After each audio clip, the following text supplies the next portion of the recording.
I don't even know where to begin. You tell me what you want to hear. You want to hear Tiny Tim yelling at us for mocking Jesus Christ, which we've played many times. We play that a lot. But come on. Tiny talks about his love of paper towels. I would love to hear that. See, some of the stuff we haven't heard in a long time. Tiny talks about Depends and why he loves them and what kind he wears. Tiny's beauty regimen. Tiny playing Santa Claus has the AIDS. Oh. Tiny wrecks a cart at the airport. What? Tiny unpleasuring himself. Now that's stellar material. Yeah. For those of you young people out there who don't know Tiny Tim, Tiny Tim was this guy who started on the TV show called Laugh-In. And he was this big, tall, freaky-looking guy with long hair and a big nose. Sort of like someone else you know. Well, he was a goof. Yeah, he was a goof. Sort of like someone else you know. Oh, stop. Who am I thinking of? Think of somebody really tall, with really long, scraggly hair, big nose. And who comes to mind? So, yeah, wait a second. Okay. And then he went on laughing, and he did this song. We got it? Take one. No, that's George Thorogood. Yeah, what are you doing? I don't know. All the Tiny songs sound the same. It's track 17, but it doesn't go up to 17. What? The Tiny CD is in CD1. No, it's George Thorogood. Oh, I see. Okay, Baba I Booey. got it. You're right, Baba Booey. Baba Booey. So, Tiny Tim was famous for this. He did it on Laugh-In, and it became big. Yeah.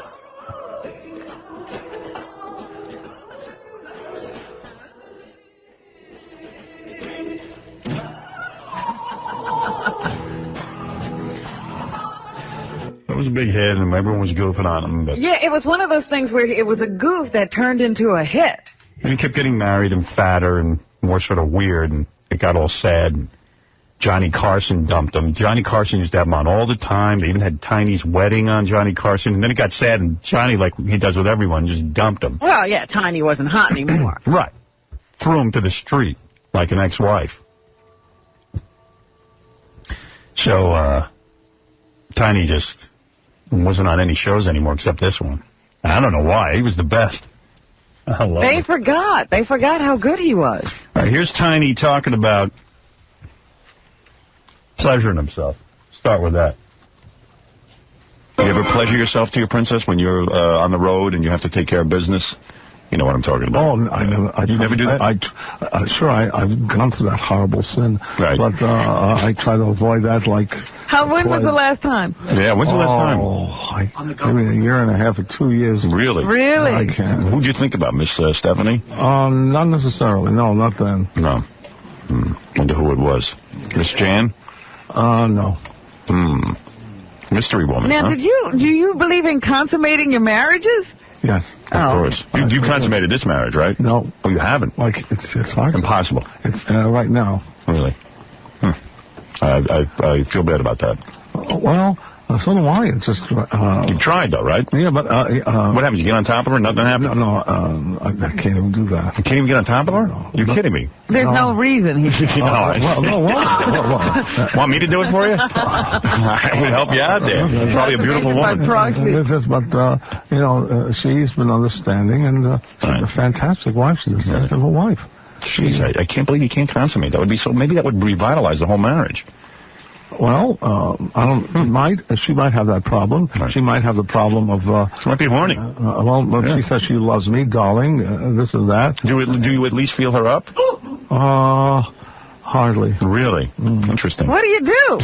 Well, you got to do something to the Sit Paul. there and read the paper anytime? Tiny. No, She sits in his room. no, I just call her darling. All right. You're romantic with her. What is a marriage, Tiny? Well, I don't know. Not conventional. This is what the therapist is going to have to do. I just kiss her. I say, darling. Oh, you do kiss her? On the lips? Yes.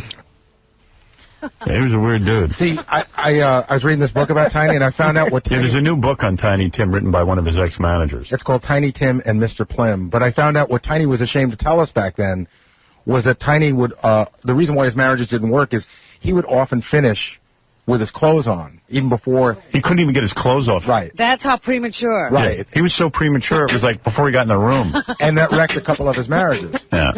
Like he'd go... In fact, it says at one point that Miss Vicky started to think he was a homosexual. Right. Because he would start to do stuff with her and then just stop.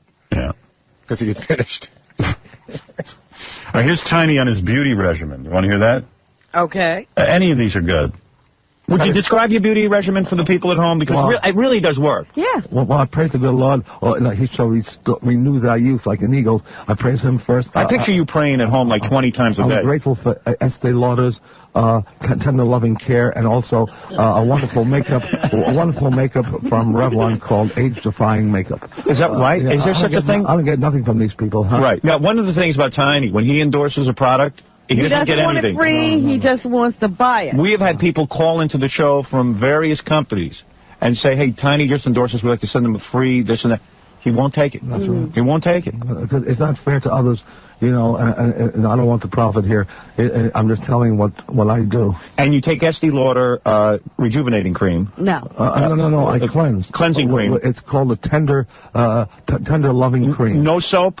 No. Soap never touches that face. Only in the shower. Only Dove soap for sensitive skin. The extra sensitive Dove is excellent. Is there a Dove soap? I use Dove soap, but it doesn't say extra sensitive skin. It's a new box with a light green tag on it. Tiny, you must spend like hours in the supermarket. Really looking. And when you try, you have to try a lot of products till you find the right one. Well, always.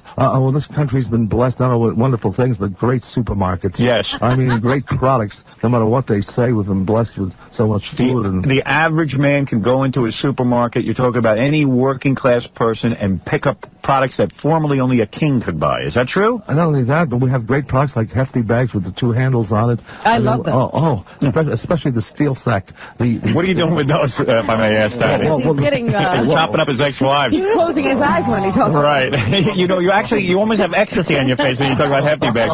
Why people don't tap you for a commercial endorsement, I don't understand. I wouldn't take it now because when I mention it here, it's not fair to those who are trying to look for a break in commercials.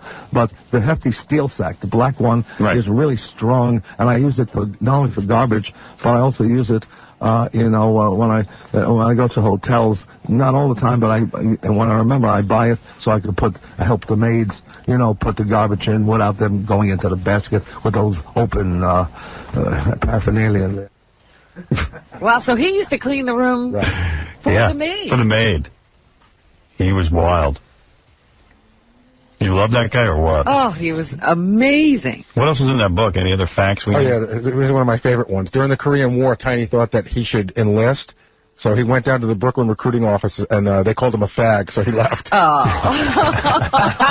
Good news, sir, you're a fag. You don't have to go. That's gay. What was the other one, too, where Tiny... he thought that it was his duty during the standoff in Waco to go negotiate with David Koresh because he felt that they could identify with each other. They probably could. Did they let Tiny, or did he not get through? No, for some reason they didn't let him into Waco. This is interesting. They didn't think he could help. It says Tiny had an affinity for very young girls, 15 and 16 years old, and it often became a problem since they were, for some reason, attracted to him. And once a girl's father found tapes of a conversation between his daughter and Tiny, and he threatened to kill Tiny, and they had to pay him off. That's creepy. They paid him off with a case of Budweiser and show tickets and a dinner. I was going to say, what kind of payoff? Because Tiny really didn't have any money. Here, Tiny talks about paper towels. In fact, one of the companies wanted to send you some free product, I think, and you turned it down. Yes, in fact, I thank you, Mr. Stern, for letting me be on your show all these times. I mentioned these things, like Bounty towels, and then I found a better one than that. Better than Bounty? Yes. Did you get this in Iowa? What are you doing now? No, I got this here in New York and then in Iowa, too. Right. It's called Job Squad. Job Squad. Because, see, Tiny turned me on to Bounty. Now I'm going to have to go out and get So you're saying that Bounty was your favorite towel. When you used to come on the show, you always talked about Bounty towels. Right, Tiny is a clean bug. Yeah. Can I say that? Yeah, you're what was cleanliness. the cleaner he used to use all the time? A big fan. The cleaner that you used all the time. Your special was Ajax? it Comet or Ajax? Oh, yes.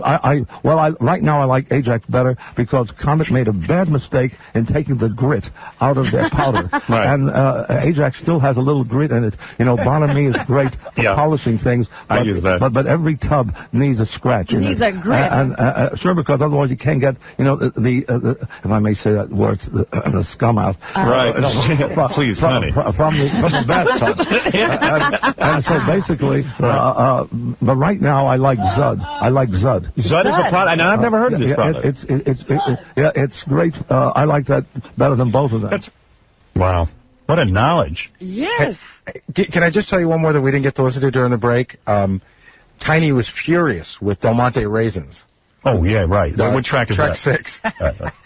This is a tribute to a man who died 8 years ago who was the best guest ever. So you're saying that a lot of people who have this hang-up with underpants, that if they wore Depends, they could throw them out every day and then do what you do, and even if there's any kind of leakage or spillage into the underpants, you throw them away. It keeps you so clean and so assured of yourself. Yes. And I feel so assured. And does he, do you write to the company and tell them these ideas? No, but sometimes I will send, under another name, a mailgram. I would send a mailgram, if I could, to Del Monte Raisins. Oh, you would? What have they done? What have they done? Please, Robin, get with it. Give me what have they done? Usually they have good product, but I went into a store in Minnesota, and they have 6 small boxes like Sun-Made of raisins. Yes. And sometimes I go for the golden raisins. They have the package that look like golden raisins on it, which I bought, and there's really dark raisins in there. That's not right. Which I tried. It's deceptive packaging because you think it's golden raisins. They call them golden raisins, and they're not golden raisins. That's right. I think I should have stuck to Sun-Made. Is that what you're reading? Yeah, of course. I'm surprised you switched brands. That's not like you. Well, I thought they were golden raisins. Although but one thing I like about Tiny is he's not brand loyal. He will try He will try new products, but it better be damn good. That's right. I loved it. Robin innocently goes, what have they done? What have they done? What, are you retarded? What have they done? You're getting your own talk show? What? Well, how dare you? You don't know the raisins? Oh, that's too funny. He was great, man. I forgot how good he was. I miss him on a whole different level that we're reviewing these tapes. Yeah, he had a whole rap on Depends. This is when he was talking about he likes to wear diapers because he was obsessive, obsessive-compulsive disorder. Yeah. And the dude wouldn't wear underwear because it was foul. So he wore adult diapers. But that I never, that I heard in this tape, I feel so assured. He's like a walking television commercial. I always wonder where they get those lame lines on TV. I got them from Tiny. They must have. I feel so assured. What I don't like about the pens is they have the ones without the hook. They have these, what you rip off, you put together. Oh, that? When he goes, the ones without the hook. I go, no, I don't know. You know the ones without the hook? Sorry, I can't relate. Sorry, I don't know about adult diapers. With the tape, the Velcro, like. No, I don't like that one. Yes. But I like the one what's in the loop where the button goes in. However, I wish they would make. It's hard to relate on this topic, a full panty, like they do Huggies for kids, where I can get into it very easily. Just step in. Without those straps that tear apart. Wow. But wait a minute, Tiny. You didn't like the silk underwear because it had no opening. Right. I didn't like that, But the Depends has no opening. Oh, it sure does. Oh, yes, it does. What do you know, Robin? Have you worn a Depends? The guy knows what he's talking about. It sure does. Sure does. It sure does. Yeah. Howard, they said that Tiny never had any money because he would spend it quickly, mostly on French creams, lotions, hotels, and walnuts. What number is that? No, that's from the book. Oh. But you remember, he used to live in hotels almost exclusively. Right. Yeah. And then he'd clean his own room because they never cleaned it good enough for him. Didn't he live at the Chelsea Hotel for a while? Yes. He was one of those guys, yeah. We interviewed him. He went to the airport, and I don't know if I'll play this clip. It's a long one, but he went to the airport, and those carts sometimes they let you ride on if you're a VIP? Right. So you don't have to walk? That little thing they motor you through? Yeah. He drank about 4 beers on the plane, and then got in the cart, and he's never driven in his life, and maybe he should tell the story. Yes. All right. Because you know what? He gets so happy when he describes the beer. He starts to moan. Yeah. Tiny, what happened? You were flying on a plane. Yeah, I was flying. In fact, it was 4 beers I had. Yes. But the thing is, I was going from Dallas to Memphis. Yes. That's why I had 2 beers. Yes. So that's why it was Augustburger Weiss beer. Yes. A nice wheat beer. Yes. And then you like that? Oh, I loves it. Yeah. And then we waited for an hour, 10 minutes, whatever, to go to the next plane to go to Philadelphia from Memphis. Yeah. And then from there, I had a banana, total cereal, skim milk, Philadelphia cream cheese, and a bagel, and plate yogurt. Yes. And then, boy, that's a big meal for you. You usually don't eat like that. Well, I did then, and I just really nibbled. And then I had 2 more beers, which was Henry Weissburger, Weissbar. Was that a good beer? Oh, yes. Yes. And all premium beers. Yes. And it's $4 a can on the plane. Wow. And so then I was not drunk. I was happy. You can handle your booze. Right. Nothing wrong there. But do you drive, Tiny? No, I never drove in my life. Wait a second. Okay, now wait a second.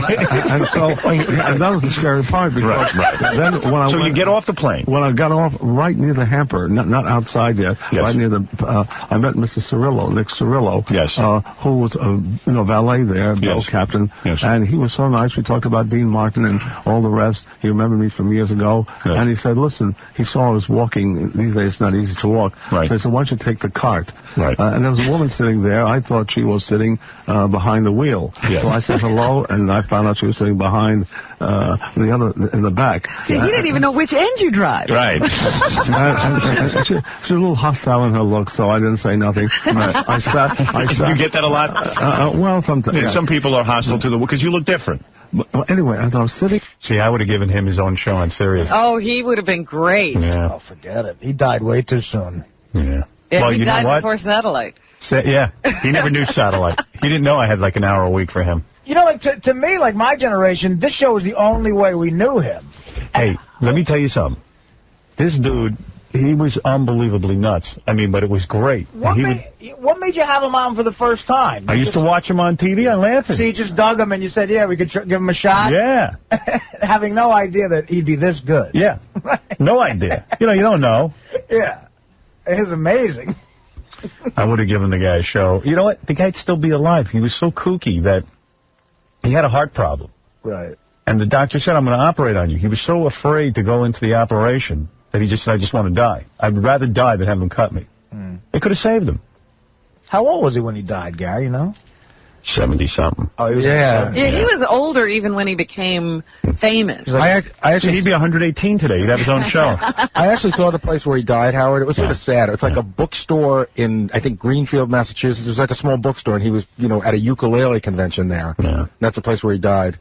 In the car waiting. Yes. I know it sounds crazy, but I don't know if I was shifting in the seat or not. Yes. But it started to roll. I see. I certainly didn't put my foot on the pedal. I know nothing about cars. I just didn't go in and put the foot on the pedal. You're sitting there minding your own business, and then all of a sudden the thing starts to roll. Right, and there's no key in the lock or anything like that. And so I just maybe shifted or put my feet in front of the board there, and it started to roll slowly. And then I got scared. Right, of course. It kept rolling and rolling without a stop. Yes. So it's possible after it started rolling, then I put my foot on the pedal. Yes. Just to see if that would stop the car. Right. And then it zoomed. You made a valiant effort to stop it. He put his foot on the gas instead of the brake. Whatever that was. So your point is that they shouldn't leave these cars unattended, tell people to get in and wait. Absolutely. That's right. But Mr. Chairman, anyway, but when I did that, it ran over one woman waiting on line, another man. Now, when you say it ran over a person, these golf carts are rather heavy, aren't they? I mean, even though they look like toys. That's right. And you're saying that someone actually... They mowed people down? They mowed people down? Yes. I don't mean to laugh, but it's exactly terrible what happened, isn't it? Miss Arthur, she's about Esther Arthur, hope she gets well. Yes. She had something with the hip and the leg, and the other man was very nice about it. He got up and they took him to the hospital anyway. Oh, my God. You have carnage in your path. What a character. Oh, my goodness. Like a Lizzie Grubman of his day. Yeah, he ran over a whole bunch of people. But at least he said, I'm sorry. He didn't call them white trash. Yeah, that's not bad. Tiny had some remorse. Howard, there is one more thing. I'm looking for the tape of this, but he talked about something on the show that he never forgave you for, which they talk about in this book, Tiny Tim and Mr. Plym.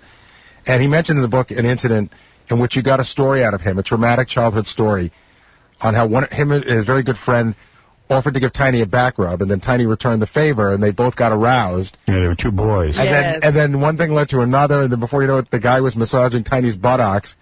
And then the guy took something and put it someplace. I can't even go on. And, you know, it's funny because the way we found... Tiny wishes he had never told that story. Well, you know what's funny, Howard? He did an autobiography, right? They printed up about 100 copies of it, and he had put that story in there, and he was so freaked out he made them stop the presses on it. And somebody had slipped me the book. That's how we knew the story. Yeah, we had the original. Goodness. You have that on tape, but you haven't been able to find it. We'll locate that. It's very important tape. I must hear that. What a sight. Sausage swing, rumballs popping. But he didn't do our show for about 3 or 4 years after that story. I thought he didn't do our show because he thought I mocked Jesus Christ. No, he was upset with that, but it was the gay story that really upset him. Yeah. He freaked out with the Jesus stuff. I can tell you the truth the way it is. I thank Jesus Christ for saving my soul, and I've gone through the whole rigmarole. All right. This is not mentioned on this show. I understand. Now, I know you're a light, funny show here, but you should tell your listeners that Jesus Christ does rule my life, and I have sinned like everyone else, but I thank him for leading me out of it. Well, we would if you give us the chance. I'd like to say that. I was about to say it. No, you wouldn't have because you would talk over me. Jesus, I want to pray to Jesus right now. You know, you've changed me. I want to pray to Jesus if I may. All right. Tiny's getting upset. I think Tiny is getting upset. I think I am getting upset because you're taking Jesus Christ's name in vain. It's one thing to talk about other things, but you're supposed to be normal and on the show, and you're taking his name in vain, and I reject it. I despise that. Oh, wait a second. When did you do that? I don't know. I'm not sure when. See? I'm going to pray to Jesus now myself. Blessed be Christ. That's right. Blessed be Christ. Put Tiny's ukulele in his mouth. if I can say that. I reject the fact that you're making fun of Jesus Christ. I'm not making fun of him. Yes, you are. You're mocking his name. You don't believe in him. I do believe in him. No, you don't. No, I kind of. Well, now, Tiny. you can get into an argument with Tiny Tim, huh? I don't know. I'm getting nervous here. Oh, my Even Tiny's angry with me. Well, I am at this point, at all of you here, because you're mocking Jesus Christ. I think it was Robin who was mocking Jesus, if you ask me. Both of you were, in a sense. I'm sorry. All right, Tiny, we apologize. Wow. Well, anyway, he's dead 8 years. Wow. Hey, Nick, you're on the air. Yeah, Howard. Hey, bro. This guy's a little rough, man. How can this guy be the best guest? I thought Old Dirty Bastard was the best guest on your show. Yeah, but you see, Old Dirty Bastard was better in press conferences. Tiny was great. He'd just come on and say anything. Tiny was open. He would talk to you about anything. Yeah, but you guys said ODB was the best guest, this guy was the best guest, and now it's Tiny Tim. This guy's terrible. Terrible? No, terrible. Are you not laughing at this? No, I don't think it's boring. Oh, man, you're bumming me out. I'm not trying to put you down. No, I just think this is the funniest. There's definitely a lot better guests. Sam Kinison, come on. All right. Well, what can I tell you? We disagree. So I guess then, because of him, we won't hear Santa's got the AIDS. Oh, we got to hear that. Now he bumped me out. Do you know that's the only reason I look forward to Christmas every year? Yeah. Sir, we can't hear Santa has the AIDS because he... I do want to hear I want to hear that, too. Gary, put that all together for me. In fact, that should have been done already. Oh, I'm done. I had called in and asked Artie if he wanted to spend some of his extra money that I had a wise invested for him, and I asked him to buy himself a casket because he was going to need it at the end of that show because he found it that bad. And he said that he gets a free one in the military. Okay. So he was already thinking ahead. All right, you were doing good up until that comment. Yeah, you know what?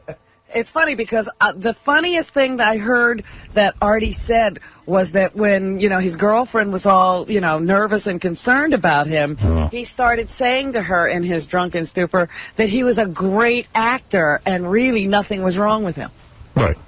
See, I don't remember that. I just remember his girlfriend coming backstage after the second show, and she was hysterical crying. Yeah, but this was later in that evening. She had gone back to the room to try to talk some sense into Artie because he still had that appearance, Experiment Rhino. And he told her that he was a great actor and there was really nothing to be worried about. Well, I mean, she came backstage and started crying, and then I was like, and everyone came to me and goes, you better get Artie to stop drinking. And I went, I love this show. I love how I'm always responsible for some dude's behavior. Who came to you and said that? I don't know, but I don't even remember. Just a bunch of people said, well, maybe you ought to go talk to Artie. Artie can't be, you can't talk to a person in that state. I go, wait a second. Artie's got a family. Artie's got all kinds of friends. Believe me, people have tried in the past. Yeah, I know, and I go, well, what am I supposed to do exactly? I don't know. Then, every time Artie took a drink, I started hiding his drinks. But you know what he would... the next day, we were hiding the drinks from him. What he would do is, he didn't even know I was hiding his drink. He would just, he'd be at by the bartender getting another drink anyway. He didn't even remember he had a drink. Right. Someone should tell me, look, I hid your drink. Because we kept putting the drinks behind the stage on you. Oh, well, that's nice. Yeah. Hey, Howard. That is nice. Touching. Because you know what, you were getting hard to control for me when you were really high. Oh, I'm sorry. You would just look at the crowd, and then the crowd would start chanting Artie, and I'm trying to do an interview, and I went, oh, this guy's killing me. And then he'd yell out inappropriate things. Yeah, you yelled at the C word at one point. Yeah. Oh, yes, you did. Oh, well, then you should have just taken me off. I didn't hear that. You know, yes, I did. You did. You did. I did? You winced. But I got this tape, so the E-guys took all the footage, and they telescoped it down to 9 minutes, and I said to myself, well, 9 minutes seems long, you know, can't you break it down into clips? But I just watched it. They edited it, so you can play it, and it's bleeped, and you can watch it. What are you talking about? 9 minutes Artie, of what? Of Artie. Oh. Artie, just all his drinking and everything, that whole thing. And Artie seems obsessed with two things. Calling gay people fags. Right. No. And then he gets into, when he gets up into his room, this gets really weird. He gets into like a whole race thing. Not that he's a racist, but he's just talking about, this guy here likes to F white girls. And then he points to a black guy. He likes to F black chicks. Then he starts talking about the kind of black chicks he likes to F, and he's just describing them and building them for him. Yeah. It's bizarre, but he sees the guy from The Sopranos in the hallway. The guy just happens to be walking by, that guy Joey. And he's like, there's the faggot from The Sopranos, you big faggot. Yeah. Yeah, but you see, I know, here's the thing. Artie was up in his room drinking with Joey from The Sopranos, the guy who, you know, is gay on the show. Because even at one point he opens the doors, and it looks like Artie's going to jump, so everybody rushes to him. And all Artie really wants to do is yell at everyone at the pool and tell them they're all a bunch of fags. Yeah, I know. There's a lot of fag stuff when you get drunk. I don't, see, here's the thing. I don't call gay people fags. I call guys I know who aren't gay fags. Well, no, you were telling Joey. And what's the point of that? Just because it's like it would be offensive if you called a gay guy that. Right. But a guy, like it's like a locker room thing. You call a guy a fag, yeah, you're a fag. But I don't call, I don't call a gay. I would never say that to a gay guy because that's offensive. Mm-hmm. I forget who we were interviewing, but Artie just kept saying, "Oh, just get him out of here. Just get him off the stage. Who cares? Listen, Who cares?" Should have just. Yeah, that made it easy for me. Should have just took me off the. Yeah, and then you might have killed yourself. No, just throw me in a plane and I'll go. And you would have been like, oh man. Then he just starts yelling out non sequiturs. I mean, he runs into his room and he starts walking on the couch and the whole thing falls over and he falls flat on the ground. And then he starts telling the bodyguard to wash his private parts, except he's talking about a woman's private parts. Wash his? To wash his private parts? Yeah, but he's talking about, he goes, go wash your blank, but he's talking about a woman's private parts. He's yelling at the bodyguard. Who was I saying that to? Whoever was like within 2 feet of you. Listen, I don't remember any of this, and this is going to be awful and terrible, and, all right. It's funny. Yeah. You were very funny. I mean, you should be proud of that. It's certainly not funny. It's just Andy, you're on the air. What's up, buddy? Hey, by the way, when are we going to see that tape? Whenever you're ready. Oh, I'll do it after the commercial.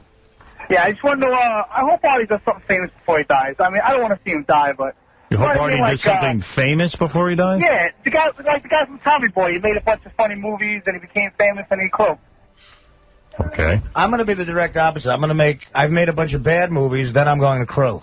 Hey, Mike, you're on the air. Hey, Howard, what's up, man? Hey, now. Listen, you did sound like genuinely annoyed at Artie throughout the Vegas trip, kind of. No. Artie was real funny. There was one show where I was trying to, it was really hard to do interviews on the stage because... That's how it was coming across, yeah. And Artie would be yelling things out, and then you would go, like the Butterface contest, you try to get a 1 to 10, and he'd go into this whole bit. No, Artie was funny during Butterface. Butterface was great. I don't know, sorry. No, it was just that I'm trying to talk, but everybody's talking so fast you can't get a word in today. Go ahead. It was just kind of like I'm up on stage trying to interview people, and the crowd was real noisy, and I said if I'm going to change anything, if I ever get to go to Vegas again, I was like, well, I definitely have the crowd seated. I don't understand why we don't have seats for people. It does get... When they watch a 4.5-hour show. Right. Who could stand for 4... I mean, I even looked over at Daniel Carver, who's like 60-something years old. I go, how could this guy be standing for 4.5 hours? And High Pitch Eric was leaning on him half of that. I know. And you're doing a lot of screaming throughout the show, trying to come across. Yeah. It's not like being in the studio when we listen to you. Yeah, right. So it's hard to talk. So I said, well, why can't they just put some chairs? Right. And Scott, the engineer, my great engineer, goes. I go, well, why can't the audience hear us? And he goes, well, they can hear. I go, no, everyone standing there is saying it's so loud. People are talking and stuff. They can't hear. Well, if they'd be quiet, they could hear. And I go, well, but that's the point. I said, how come on Letterman and Leno they can hear, but they can't hear here? Oh, I don't know. So it's like, I'm battling that every year, that people can't hear what we're saying. So if we stop for a minute and talk, no one can hear it. Should be in like a closed Every time I made that louder, they screamed. They got louder, I made it louder. They got louder, I made it louder. They got louder, I made it louder. They tried to talk over what was going on. They didn't give a crap what you were doing on stage. So why don't you put yourself in a... That's such a backward way of looking at it. Alan, why don't you just put yourself in a closed booth, glass booth, you know? No. You're there in front of an audience. Like, if you watch Letterman... But Scott does make a good point. If people are seated and they could, settle down, they could listen to what we're saying. It's just that it's a bunch of people walking around partying, and they're waiting to see something visual. Walking around? They're not even walking around. It's like being at... Times Square during the ball dropping. You're cordoned off into a section, just standing there. Yeah, so what I would like do, a warm-up, the only thing, exactly how to act. Yeah, a warm-up. And then I would have a guy do a warm-up, and I'd have people sit. Right. And then if they sat, they could it would be like watching a show. Right. It'd probably be easier for them. But other than that, I mean, it was a lot of fun, and everyone loved the shows, and it was cool. It was a great show. Yeah. I liked Artie singing his song there, but like Fred was right on the money. It was all one key. One note. Yeah. The whole song. When was I ever able to sing? Of course it was one note. I can't sing. No, you're much better. You were so drunk you were off key. Listen, pull the tape of me singing when AC/DC was in here. It's all one key. No, you were good. You were good. Yeah, much better. Much better. It all sucks. It just sounds silly. It's entertaining to try to, be an Dude, you were wasted and you were off key. Listen to me. I can't remember doing it. It started out great. We thought it was going to be great. Then all of a sudden it was like, wow, this is terrible. Yeah. That Fred hit it right on the money. He said it was all one note. Perfect. I heard the playback in my room. Fred sounded amazing. I've got the AC/DC with the one with AC/DC and Artie. Yeah, this is not good either. All right, good. All right, it's fine. No one cares. Thank you. Right. Gee, we're drunk and you weren't on key. Big deal. That's my point. Yeah. I don't know why you're defending it so hard. Yeah, I mean, who cares? I'm not defending it. I'm just saying I can't sing ever. I had to hang up on him. I had enough of him. He's good. That guy's a good caller, but I had enough. He called every time I called in. The 2 days I called him, that guy Mike, he called up. He's always right there. I'm going to take a break, and then we'll get back to all this. I got a million things to talk about, but, the breaks, they got to happen. We'll be back right after these words. Hi, I'm Jimmy Kimmel. Howard Stern is more than just my favorite morning radio host. He's somewhat of a father figure to me. A father that molested me when I was very young. And I'll never forgive him for that. You're a sick bastard, Howard. Live. Yeah, good morning to you. Wake up. Back live in New York. Hello. I loved Las Vegas. I stayed there till Saturday morning. A bunch of people stayed around. Yeah. Yeah, I saw Doug Goodstein out there. I don't think he'd been home in 3 weeks. I know. He went out early, too. He was like in no rush to get home. No. If I was his wife, I'd be upset. He didn't want to get home. I hung out with him Friday night. When did you exactly? So you came home Saturday, then, I guess. I left Saturday morning at 9:30 because I stayed, Friday because my daughter came into town for her 21st birthday. That was nice. It was nice to meet her. Yeah. Very nice. Her and her boyfriend. Yeah, they seemed like a nice couple. Yeah. Yeah, I mean, we had a good time, It's kind of neat when your kid gets to that age, you can kind of hang a little bit. I don't know how she did it. She came in Thursday morning. She went to sleep, I think, a total of 4 hours the entire time she was there. Yeah, the morning I was talking to her, that Friday morning, she had been up gambling until 5:30, and then at about 10 o'clock she was out at the pool. Wow. 10 o'clock out of the pool, and then didn't go to bed till 6 o'clock in the morning the next morning. We had to leave at 9. Wow. Man. So I was like, how are you doing this? She sounds cool. She's your kind of girl. Wow. She said, look, he gave me 2 days in Vegas. I'm going to go do it. She wasn't going to close her eyes while she was in Vegas. That's a good way to look at it if you only got 2 days, you know. I gave her $500. I said, this is your cash for the 2 days. You can gamble it any way you want. That was her birthday present.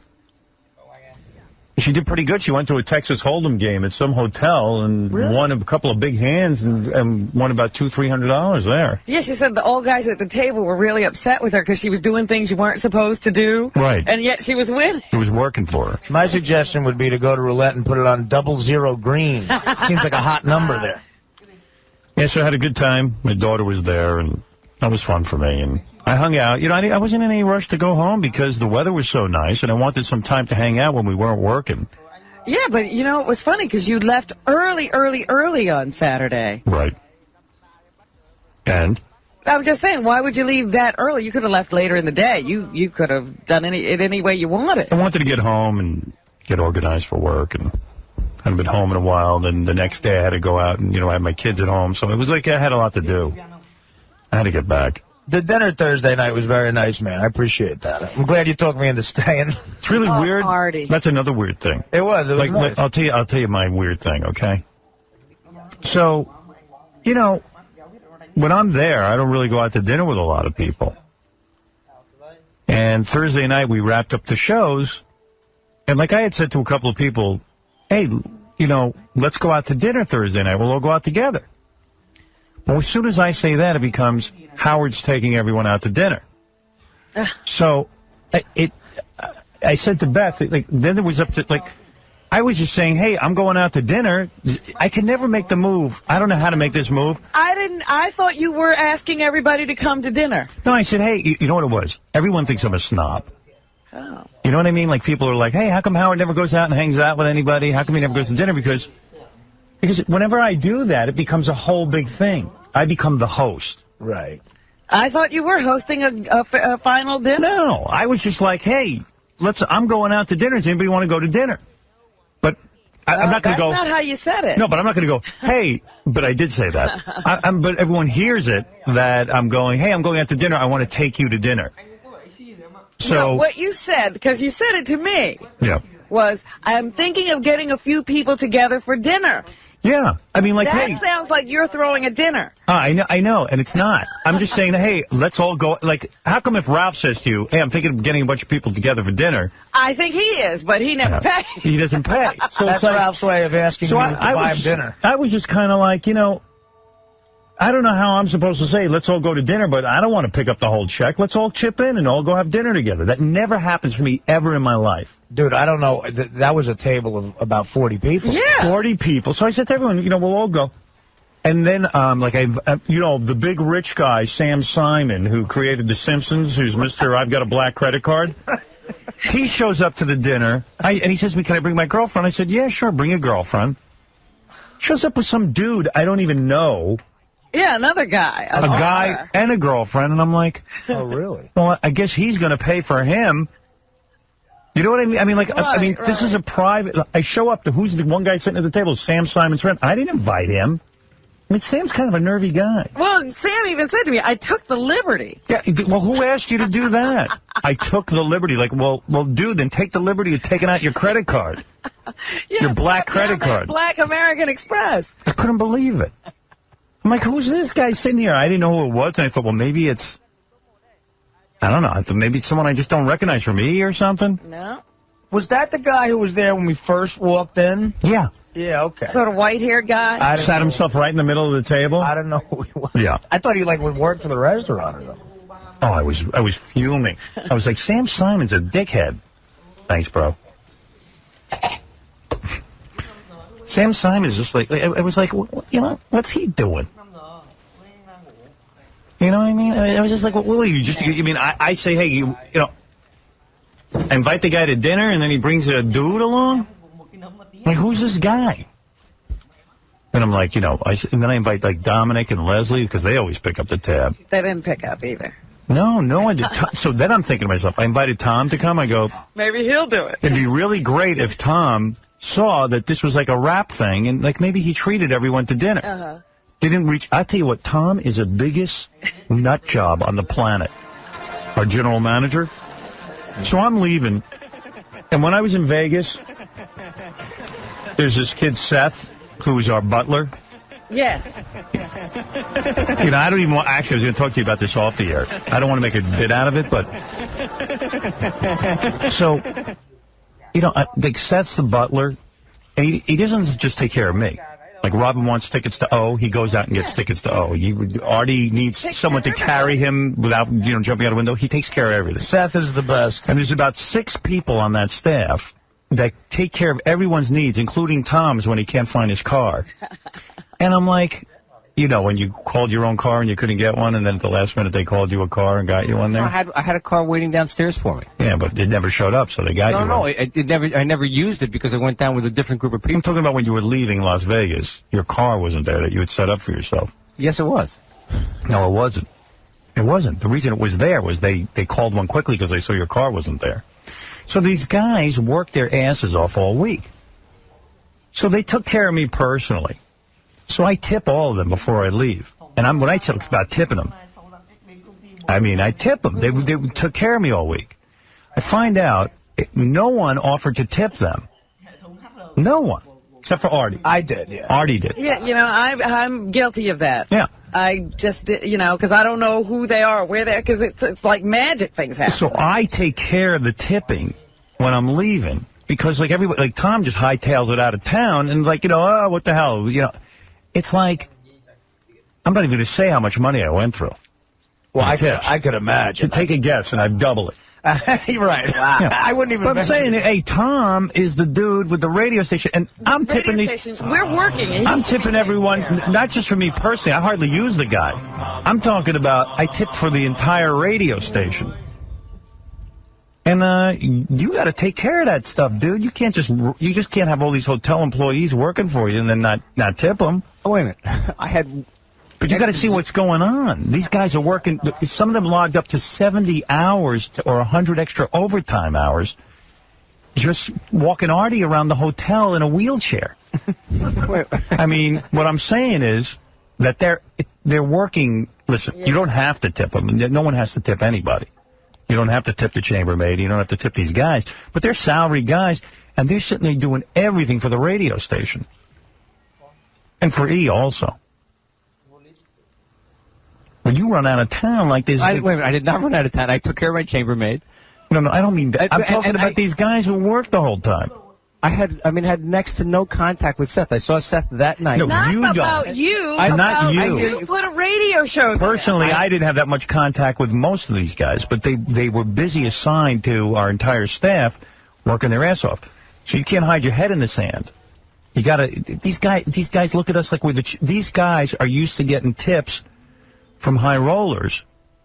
You know what I'm saying? And they're laying out that kind of service. Right. They're laying out service like red carpet service. Well, then I missed that because I had no contact to get with that service. Oh, yeah. Well, I didn't that much either. You know what? And I took care of it. I'll tell you how much I spent. I thank God I brought a big envelope of cash. And by the way, for the dinner, I like Robin thought you had put this dinner together. And No. It's all right. I don't mind doing it. I was happy to do the dinner. But I'm just saying. I can never invite people to dinner. Like, I go, hey, let's just all hang out. It would have been nice for Tom to put that dinner together. Well, he wasn't doing anything. Right. But I wasn't really but in all fairness to Tom, I wasn't putting any dinner together. Right, but what it turned into was putting a dinner together. Right. And it would have been nice if somebody had thought about a wrap party for everybody who had worked so hard. Well, I knew Tom wouldn't pick up the chicks. I figured Dominic would because he's always doing stuff like that. Or then I figured Sam Simon was good for it. I would have been happy to pick up the final. It's all right. It's okay. And I'll pick up the dinner. You tip these guys next time. And if there is a next year, then I commit to it now. Yeah, okay. Can I say something about that kid? There's not going to be any next year, trust me. Yeah. About that kid Seth, about how good of a guy he is, because this really shows a lot about him. He did something for me in the middle of the week, and I tipped him for it. I gave him a nice tip, and he was really, nice. At the end, he was helping me out, and I tried to tip him again, and he would not take it. I mean, Yeah, no, he's a good guy. He really was like, no, Howard gets me everything. Oh, so he knew Howard would take it. No, I know. Yeah, well, that's what happened. That was. I was so awkward when I was leaving. I go, hey, I want to tip everybody because I know you guys didn't get anything. And he goes, well, we didn't, but it's fine. I go, no, it's not. I said, what do you guys typically get? He started to tell me, I go, holy cow. And these guys took care of 20 of us. Yeah. Excuse me, 80 of us. Yeah, they did. But Seth, I was joking. Seth didn't say that. I mean, how do you think all that stuff happens?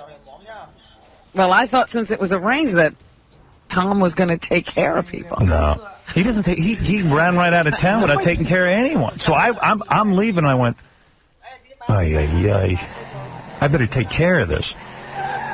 But I'm there working. They throw pillows in front of us. I'm there working. I'm supposed, I'm not supposed to be involved in all this. Right. When Tom runs out of town, I become the general manager. I did. I mean, I had to take care of all your business. Wait, who else were you taking care of? I took care of all the security guys who were there every day on the set. The guys who ran right into the audience as soon as Scott the engineer started getting bothered. Took care of all of them. You had about seven or 8 security staff. And they were great. That were doing the whole week. I mean, you know what? I did not think of taking care of the security. You're right. And you got a guy like Seth running around like a loon. Well, he's putting all that together, yeah. Yeah, I mean, I don't know. So I said, you know what, Seth? I'm going to talk to Tom when I get back. Maybe he'll take care of you in post. He goes, that's absolutely not necessary. I said, no, it is. I said, but here's something from me. You know what? We will. Good point, and I'm sorry I missed it. Yeah, and then you can reimburse me too. I'll give you my expense account. Please. Yeah. See. I was upset that Rob Schneider ripped me off for $100. What'd he do? When we were sitting there that day gambling, yeah, he didn't have any money. I love these guys who walk around with no money. He didn't have no money in Vegas? And so I handed him $100 because he wanted to bet. And he got change, and he bet 5 different hands, and he lost every one, and then he got up and left. Yeah. It's great. Yes, Scott. I have to say this because Tom's a nice guy and everything, but I don't think he realized what he did to me one day. What did he do? During one of the shows, I'm standing there talking to Fred and Robin, making sure everything was all right. Tom's there. He says, everything all right? And he goes, by the way, Fred and Robin, would you like to come out to dinner with us at AJ's tonight? Like, I'm glass. And I'm not even standing there. Well, there's a cutoff, and you're always it. But I'm standing right there. Do it behind my back. Do it another time when I'm not standing right in front of him. Tom doesn't think of that. Totally, like, bam. You are low class. Don't even bother coming with us. That's what I felt like. By the way, you did a great job this year. Thank you very much. I have to say. Yeah. He did. He did a great job. You didn't have to yell at him nearly as much as we used to. Yeah, I didn't have to yell at you once. I had a great staff working with me, and I appreciate all their help. And, we... You know what it is? No one just wanted to socialize with you. I understand. I don't think so. I didn't even get an invite from you. No, but you want to know something? I would have invited you if everyone was just going out, but it turns into a party I'm throwing. I just was like trying to say, hey, I'm going. Why don't we all just go? Well, you see, Scott, when it is a party, you don't get invited. I know. Yeah. And I said to Beth, I said, I think I'm getting stuck with the check tonight. So she goes, well, yeah, you're going to have to. I mean, people think you're taking them to dinner. I go, yeah, I guess. I thought it was a private party, and you invited some people. No, I was just trying to get everyone together for dinner, but thank God you weren't there. One more person I got to pay for. I got done there. I added up everything. I'm like... That must have been expensive. I'm down more than Artie. I didn't know you and I didn't even get to gamble. That was your gamble. You spent all your winnings. Everybody's walking around with their shekels gambling, and looking for card games. I'm like, I'm down 20 grand in tips. I didn't even see you in the casino once. No. All the cash I brought, I had to tip these people. You don't understand what I'm talking about. Everybody walks around in a coma. That means Tom. I just like to say everybody. I mean, it's really nuts. Thanks for not personalizing it. Man. Scott went out to dinner with Ronnie on Saturday night, complained the entire time. Really? No. That's what I'm hearing. Ronnie's making a big... No, I heard you complain. You complain about everything. No. I just complain about tipping. And I don't mind tipping the dudes for the stuff they do for me, but I have to tip for the whole radio station. Tip for the trip. Yeah, it's like I'm all of a sudden, The radio station. I'm the radio station. What's good is having a radio station if I got to tip everyone? What is it, Ron? So we invited Scott to go out to dinner with us Saturday night because we got there a day early. See why no one invites you? So wait a minute. So there was like 9 of us, and we were having a good time. Everybody was drinking, having fun, because we figured, this is it. We're going to have the night out before this, everything starts. Craziness starts. Yeah, exactly. So the bill came out. It was like 9 of us. Came out to $80 a piece. Right. So he only had 1 drink, and we were drinking a few drinks each or whatever. We bought some girls that were in a bachelorette party some drinks at the next table. And all he did, oh, why do I have to pay $80? All I had was one drink. I never said that. Oh, come on. I don't know where you got that from. All you did was cry and complain. I threw in the $80. What? That's abroad. Dude, go to McDonald's next time, all right? No. We had a nice dinner. He's got a point, though. He's not drinking. You guys are. What is he going to pay $80 for? I threw in the $80 and I said, fine, here. I mean, you know. Yeah. You threw it in with tears in your eyes. Oh, please. You so Come did. on. And then at one point he ordered the drink, and it took like 4 or 5 minutes. It was real busy. So the guy comes. No, it wasn't me. God damn it, where's my drink? No, it wasn't me. It wasn't me. Yes, it was. Yes, it was. No. Yes, it was. I had one drink. I got it right. It was somebody else sitting next to me. You were counting the drinks. No. It was John. It was John. John ordered a beer, and he had to wait 20 minutes to get it. Good. Don't they know who they're dealing with? Yeah. Yeah, really. Come on, man. Loosen up.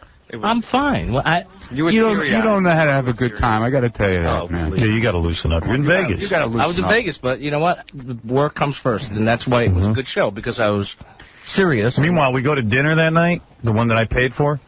So, I don't know what, I asked someone where we should go, and we go, and Dominic's there, and he's filling his fat self with it. And he goes, this isn't the way we eat. This is like a beefsteak Charlie's. And I'm like, you know what, dude? What? Why don't you just shut up? Did he really? Yeah, that's what he says to me. This isn't the way we're used to eating. You know what? And I didn't want to invite Dominic in the worst way, but I felt bad. The guy was there. And it was great. Yeah, but then he's going around to each person at the table going, who eats like this? It's like beefsteak Charlie's. I was going to say, well, he got around to everybody, and it continued throughout the night, because later in the night I was gambling with Dominic, and he was still carrying on about how that wasn't a good But place. I guarantee you, each time it's getting more and more time in between the times I spend with Dominic. Like now it'll be at least a year before I get back together with him. Because I was like, you know what? I know this place isn't so great. Who knew? I'm taking the recommendation of somebody. I said, but, have a good time. He's going around to each person. This is like beefsteak Charlie's. My food was good. I don't know. Mine was really good. Mine was too. I didn't complain. Yeah. Till Dominic pointed it out to me that it was the wrong place for us to be. Yeah, Dominic didn't like it. It wasn't good enough for him. It's not the way he's used to eating. Right. I'm sure he got that big belly eating really great food. Sitting there eating bags of pretzels and crap. When we were playing cards later, because it was Robin, Dominic, me, Don, and his daughter, at one point I was wiped out. Dominic is getting beaten up as well. I didn't play cards. I had to keep all my cash for tips that you don't give people. Yeah.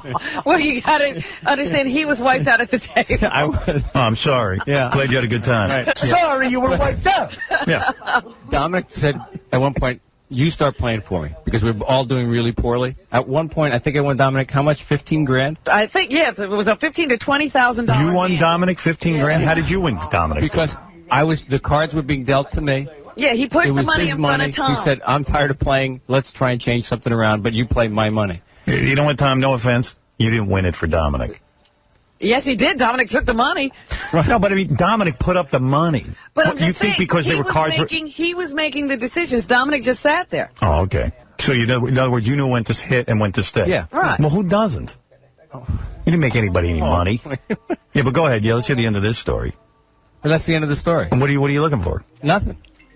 You're telling us that Dominic put up all the money and the cards were in front of you.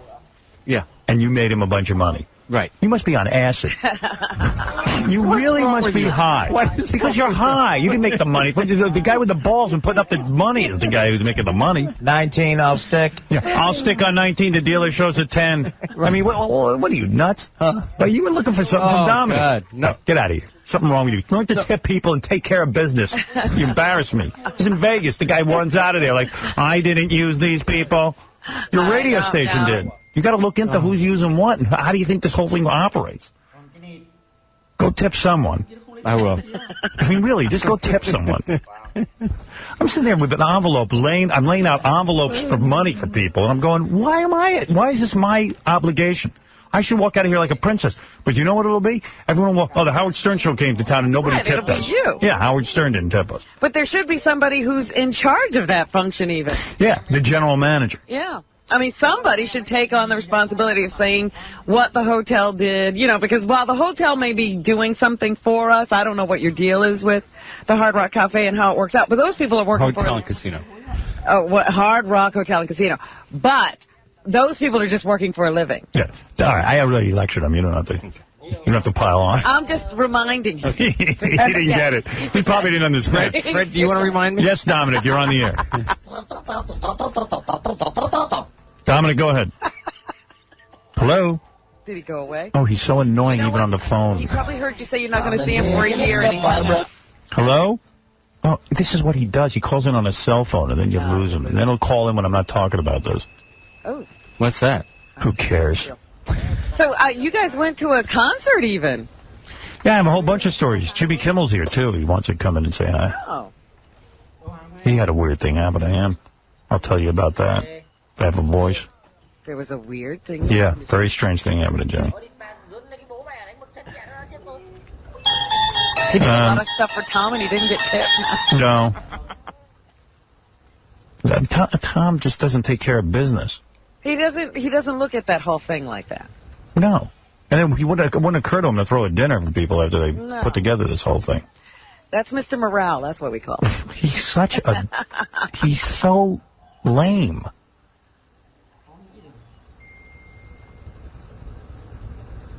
Huh. Hey, Brian, you're on the air. Brian, what's up? Maybe there's something wrong with the phone.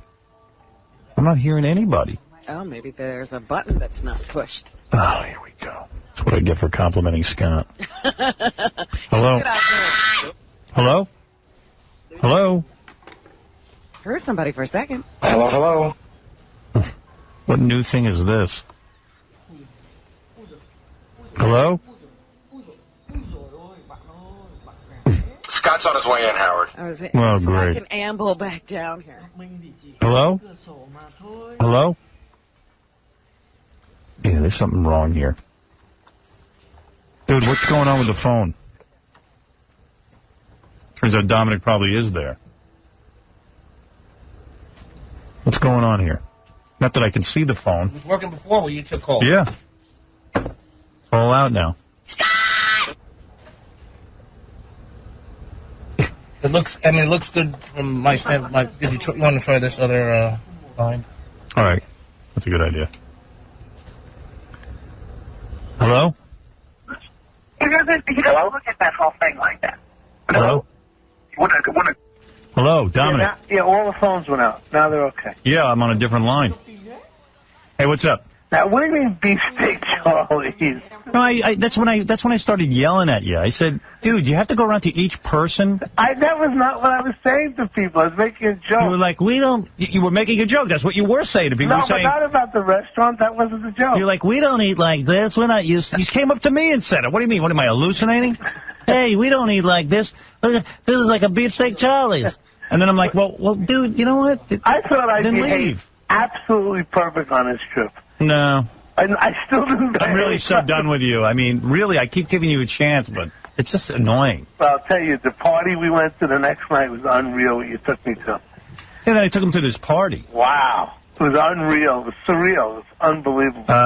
Randy Gerber and Cindy Crawford have this new... Well, Randy. You know, Randy is Cindy Crawford's husband. Right.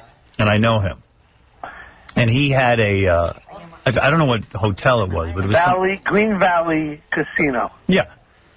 So they had this whole thing with the Black Eyed Peas, where they were just flying them in to play for a private party.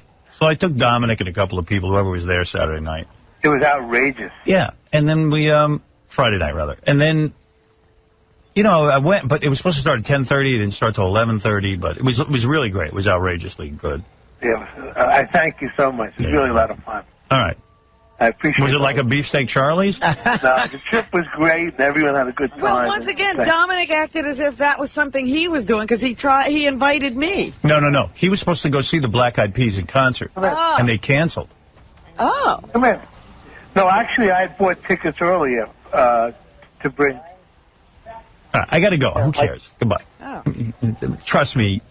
There was a concert. There was, yeah. Because I was like, what is he talking about? Yeah, don't worry about it. Yeesh. Jimmy's here. I want to bring him in. We got to take a break. We'll be back right after these words. What does the Howard Stern Show mean to you? Hi, this is Wood Yates. The Howard Stern Show means to me a chance to have people listen to the programs that they would like to listen to, and a chance for light entertainment for people. That's not structured. The Howard Stern Show. It means so much to so many. We're all just travelers between two stations. And stop. Our most important project, the most important thing we can do. Howard Stern Show. Hey now. Hey. Hey now. Look who's sitting here with us. Jimmy Kimmel from Jimmy Kimmel Live and all his other projects. I'm happy to be alive. I really am. Thank you. Yeah, Jimmy had a whole thing. I saw this from Vegas. And you were showing pictures of it. This happened while you were on the air. You claim you took... Well, go ahead. Let's see what you claim, and then I'll give you my theory. I'll tell you what I claim. Because I'm not sure. I diagnosed myself afterwards. The doctors thought it was a food allergy, but I took about 8 Advil, I'd say, over the course of 12 hours. Why? What was wrong with you? Just slumped over my computer, back hurting, forgetting that I took some just hours earlier, and I took them, and by showtime, my voice was starting to go, and I'm losing my voice, and I didn't know why. I just started drinking tea, and as the show goes on, not only am I losing my voice, but my head starts swelling up, like to Rosie O'Donnell-sized proportions. Oh. I saw the pictures. It was frightening. I mean, really? frightening. And this was on the air? Yeah, on the air. What a great bit. I mean, really. How do you get your head to blow up? You should make that a weekly thing. Just eat a lot of Advil. Yeah, I'd watch that every week. Head blow up Friday. My head get today. Let's give him 15 Advil. It's great because when you're not feeling well, normally you look in the mirror, but I didn't have that option, so I really had no idea how bad I looked. Were people coming up to you during the show and going, man, you don't look so good? Yeah, people just kept going, everything okay? Do you want to... are you feeling okay? They took my temperature. I didn't have a temperature, because I had so much Advil in me, I could never possibly have a temperature. I had below average temperature. And Did you get through the whole show? I got through the show, yeah. And like by the end of the show, did you look like what I saw on that picture you showed? Like yeah. You were completely blown up. It looked like you'd been stung by 50 billion bees. Mm-hmm. Wow. Yeah, it was bad. Like he was unrecognizable. And I went into the emergency room. You don't realize how bad it is until you get in there, and there's a guy with his hand in a plastic bag actually carrying his own hand, and he's sitting in the waiting room, and I walk in, they go, get in here right now. Right. Take him first. What about the guy whose hand is in his hand? Get in here. So my lungs are starting to close up a little bit on me. Wow. I'm snapping pictures of myself with my cell phone, You're a funny dude. Make sure I had a record of it, and the nurses were getting mad. This is not funny. And a record of it. I didn't realize what happened until I'm laying in Vegas, and I'm laying in bed, and put on CNN, and it says Jimmy Kimmel's head blew up during his show, and he claims it was the Advil he took, and I went, he was doing something When did it happen? You know me, I don't do anything. What? When did it happen? No, I don't. And nothing that's going to make your head blow up. Oh. I can't believe I OD'd last week and Artie didn't. That's the really amazing. Yeah, that is amazing. I think I did, technically. I mean, technically I OD'd. Can I see the pictures? I want to see what his head looked it was like. really cool. I have them on my cell phone. I'll show it to you. You were doing the commercial. I will, but it was bad. It was bad, but what did you feel like? Like, did you like start to pass out and stuff? It didn't. It wasn't that bad. It was a little bit scary, but it just felt like my head was about to explode. So how did they treat it? Like, what did they do for you? They gave me an IV with Benadryl and adrenaline, and did it take it way down? Stuff. Because the next night I saw you on TV. It was way down, yeah. I thought it was really weird. It was puffy eyes or something, because I was watching you, and I said to Beth, Jimmy doesn't look right. And she goes, Jimmy's a very odd-looking guy, isn't he? And when we were on vacation, I thought he was a handsome guy. And I go, you know what? Doesn't do him justice. I said, you know what? Television really makes him look bad. I really was saying that. I'm like, and then all of a sudden I read that you had been ill. Yep, that's what it was. Television makes your head look like you've had 15 Advil. Yeah, that's definitely an allergic reaction. I would never take 8 Advil. Well, you shouldn't. No. The next morning, I looked at the bottle. I went to go take some more Advil the next morning. Because I said, I don't know what I ate, but we called the restaurant. They told me exactly what was in. I had like lasagna or something. Nothing. I would have killed myself if I was allergic to the lasagna, to be honest with you. Yeah, that's terrible. They go through the list, and I was like, no, I'm not allergic to any of that stuff. And I went to go take some Advil, and on it says, may cause caused facial swelling, hives, exactly what I had. Hives. Wow. Yeah. So who was your guest that night while this was all going on? Your face was swelling up like a balloon. Hopefully like John Tesh. Someone might make you look normal. Yeah, right. Tony Hawk, the skateboarder. And somebody else who I've tough night. They're all tough. Your face is blowing up, and you got to interview a skateboarder. That's what I had to say. You know what? I was thinking, thank God his face blew up because he was only interviewing a skateboarder. I saw the tape of it. Jimmy was talking to some really attractive black chick. Who was that? That was no, that wasn't. I don't know. No, there was nobody. No, we don't allow blacks on the show. You don't know that. Couldn't be possible. You don't like blacks. That was his Advil dealer. No, that was the next night, actually. That wasn't that night. Jimmy just looked bad that night. Yeah, exactly. That's the night I saw. Gabrielle Union. Fine. Yeah, that was Gabrielle Union on there. Yeah. So, good to have you here. She was there. Did you hear Artie in Vegas?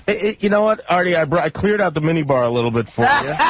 And I got you a little Jack Daniels. Wow, that's got to be expensive where you're staying. That minibar's some vodka. Did you get me a Toblerone chocolate? No, I didn't think of that, but I brought some cards in case I hate to be here on the night that on the day rather that you guys are like down from being in Vegas and now it's like kind of back to the old grind. So I thought maybe I'd deal a little blackjack to you. If you want it's enough with that. I'll drink with you. Artie, I woke up Artie. at like 7 o'clock in the morning and just my radio goes on and I just hear when the morning you called in and just we're ranting and raving like a... Yeah, I had that. I don't remember. Let me hear what he sounded like. I don't remember any of it. I told Gary to pull some highlights, but I don't know if he's done that yet. Oh. It is truly terrifying. It is, right? It really was. It was something else. At first, I thought it was a rerun. I thought, Wait, you want to see some tape? Wait a second. I'm going to show you 9 minutes of Artie. I don't want to see it. And I've got the audio so people listening on the radio can hear it.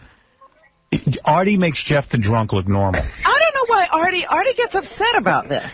Well, because it's embarrassing. Because it's not. You know what? I don't care. What does it matter anymore? Wait, you got to see this though. And this is he's like saying weird stuff. He calls everybody a faggot. I noticed that when I was listening to radio. Look, I'm not an educated guy. That's how I talk. But then he sees this big black security guard and he says, and I call him a faggot, everybody does. You have sex with big black women. I'm sure he does. And I mean, like a black guy wants to hear that. Well, he's probably doing the Jimmy the Greek thing. My big black is having its big he goes, or whatever. Oh, it's not like that. And he goes. When you say to a guy he's got a vagina, it's a little bit of a hit, like an insult. Yeah, exactly. You know what I mean? It's like a locker. Hey, wash your vagina. Meanwhile, this guy is carrying Artie around in a wheelchair. Right. He's a helping good him guy. out. I tipped him. I gave him a C now. Am I supposed to... Tom gave him $20. How am I supposed to play this? Is there a... You don't need to play. We just give Artie these alcoholic beverages that I brought in, and we can recreate it. What do you got? You got any J&B over there? No. I can run back if you want. Please, did you have someone do that? You got a runner? What's this going to take me an hour to set up? No. I wouldn't want to lose this tape. Man, let's make sure we get this on. Against anyone.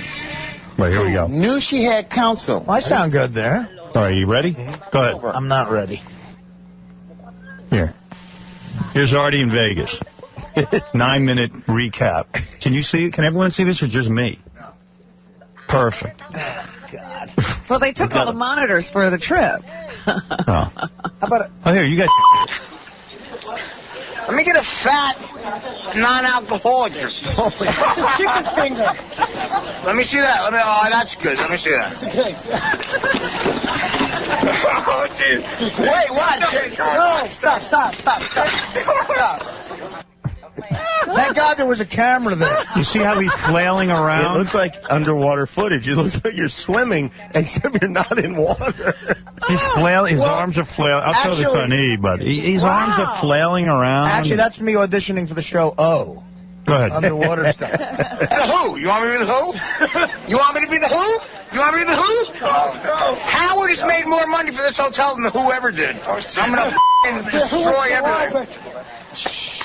Hey, thank you, Artie. Hey, you don't show me. I would have went up to the hotel room with Howard, and I would have said... What night is this? This is the night of Spearmint Rhino. That's the night of the karaoke. Yeah, this is the night of my appearance. Oh, okay. This is right after the show. Oh, this is when I was called over to the Spearmint Rhino so that I could come talk you down? Why am I talking about the Who? I don't know. I love the Who. You're gonna make me do drinks. You all right? What do you want to do? You want some food? I want to die, man. I just want to die in peace. Why? Because I hate you. No, I love D'Angelo. I love D'Angelo. Come on. But just give me a cheeseburger. I'll throw it. You want cheeseburger or pizza? Dude, a cheeseburger and pizza suck. I got a pizza right over here. We just gotta get a pizza. You're gay. You're gay. Dude, with the pizza. You turned up pizza. Pizza sucks, Ganji. Oh my God. Hey, I'll take some. Artie, can we walk upstairs? Let's go. Let's go, man. You're all hot. Everybody's a celebrity. Relax. Las Vegas. Jennifer Holloway. So now Artie's being carried by Joe, the security guy, up to his room. Joe's a good guy. Joe said his shoulder was killing him from trying to keep these up. I got to send Joe a gift. Yeah. Yeah, you look like a bobblehead doll that the spring got stretched out. You just can't control your head. Your head's just sort of wobbling. It's amazing. I don't remember a second of this. That's not that amazing. Doctors say that's a good sign. If you can't remember it, it's okay. Is it a good sign that I can now relive it on video? That means the alcohol's working. This is going to make a hell of a true Hollywood story. Go, Artie. Jennifer Holloway. We've got the whole thing on tape for the true Hollywood story. Look, there's my buddy, Big Dave. You know, it'd be funny if we actually produce a true Hollywood story as if Artie did die. Yes. Well, because it was reported. We take the newscast of Artie's death. Did you hear about that? Yes. Yeah. And then we actually put together the story because we got all the tape. An hour-long special. Yeah, it'd be great. Dean, start working on that. The day Artie died. Jennifer Holloway is Las Vegas. Which way? This way. My right. Joey from The Sopranos, you faggot. How's it, Joey the faggot? Joey, come here. Get over here, you fruit. You're a good actor. Come here. Get the f*** over. Get the f*** over. Joey, he's a friend of ours. You're coming to my room. Come on. What are you drinking for? Come here. Oh, he goes, you're a faggot. Come to my room. What are you drinking for? Well, now, I know he's really not a... Artie Lang would never return from Las Vegas. Coming up, Artie Lang boards a plane for Las Vegas. Artie Lang's sister speaks. Here's Joey from The Sopranos, the last man to be seen with Artie. Who's not a gay guy, by the way. Who Artie called a faggot. I mean, a lot of people, I think, are going to be doing that. Artie offended a lot of people on his last day. So remember when you said you had to go home? We understand there was some sort of intervention. I think your mom got on the phone for the intervention. No. I never talked to my mother. Who was the one? She was too busy crying with rosary beads. My mother said 84 novenas. Really? Yeah. Who was on It wasn't enough. Who was on the phone that got you to come home? I got a guy I call if I get into some trouble. Really? From I rehab? didn't know that. Sponsor. An old guy I used to know from rehab, where if it gets a little crazy, I call the guy. What did he say to you? He said you should come home. Can we call him now? No. Yeah, we got to get him for the special. No, we can't call him now. The guy's actually does. Artie's sponsor. The guy's connected. Oh, yeah. In this clip, Artie's sponsor reaches out to Artie. When did he think he needed to call this guy? Were you in this condition when you called? Right after I called a big black guy a faggot. That big black guy was like the nicest security guard in the world. So let me tell you something. Big Dave is one of my favorite people who ever lived. That guy saved my life 4 times this week. Yeah, well, I tipped him for you. I tipped him too. Go ahead. Bring him up. How's that? This guy's a fag on The Sopranos. I've never said that I was a fag on the Howard Stern show. So, fags on The Sopranos are fags.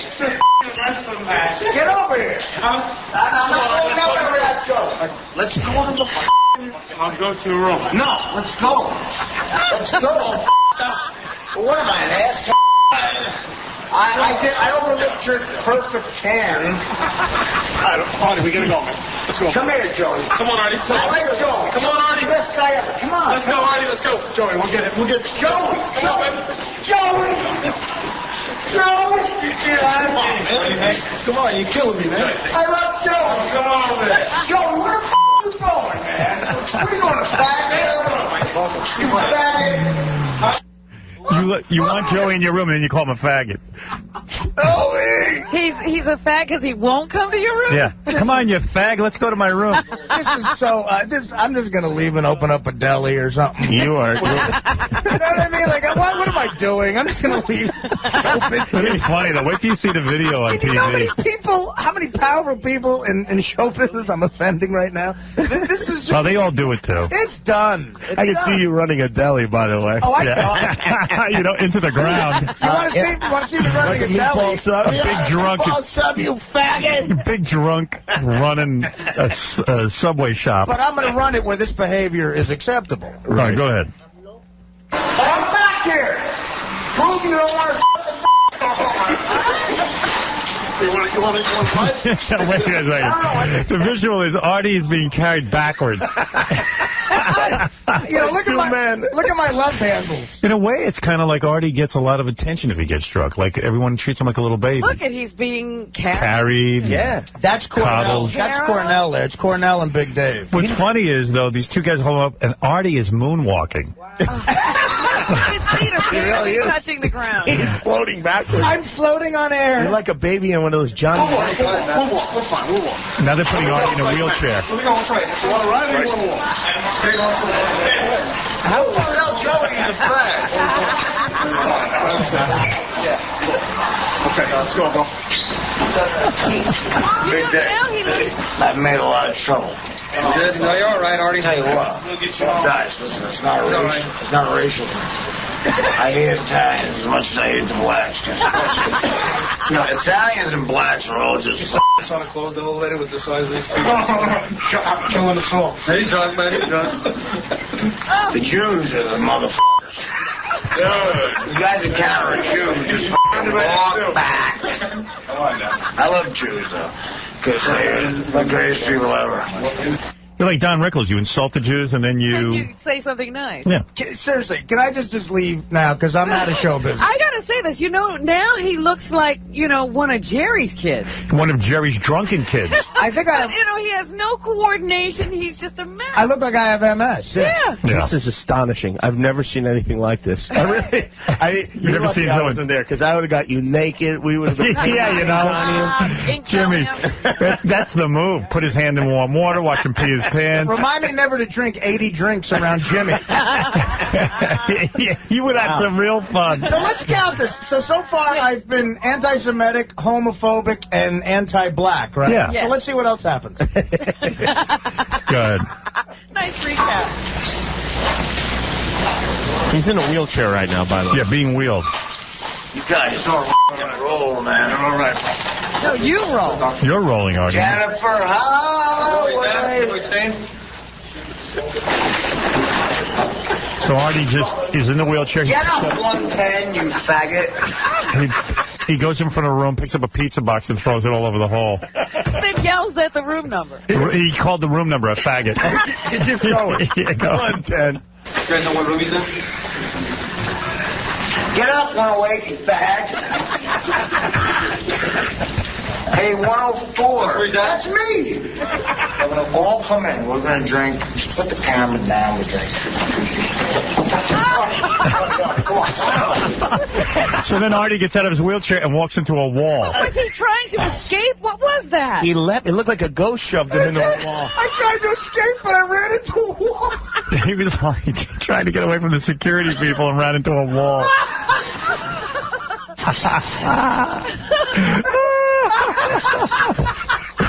Like he loved himself. I got outsmarted by a wall.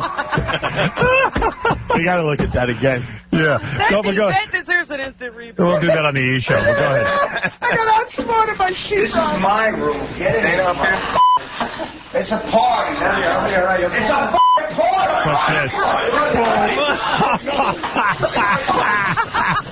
Wait a second. Artie runs into his room, jumps up on the couch, and the couch goes rolling onto the floor. It falls onto the floor with Artie now is passed out on the floor, face down. Yeah, Artie just does a dead man's flop. Jimmy, listening to it on the radio, did you think he was this drunk? Well, you know what? I was really, almost happy to see him this morning when I saw him, because I thought, he's almost dead. Well, yeah, but this is unbelievable. Go ahead. This is unbelievable. Come on, dude. All right, Artie? Watch your Dude, you guys chill out, mother. Wash your Wash your... Your P word. Oh, the P word for a girl. All right. Yeah. Wash your...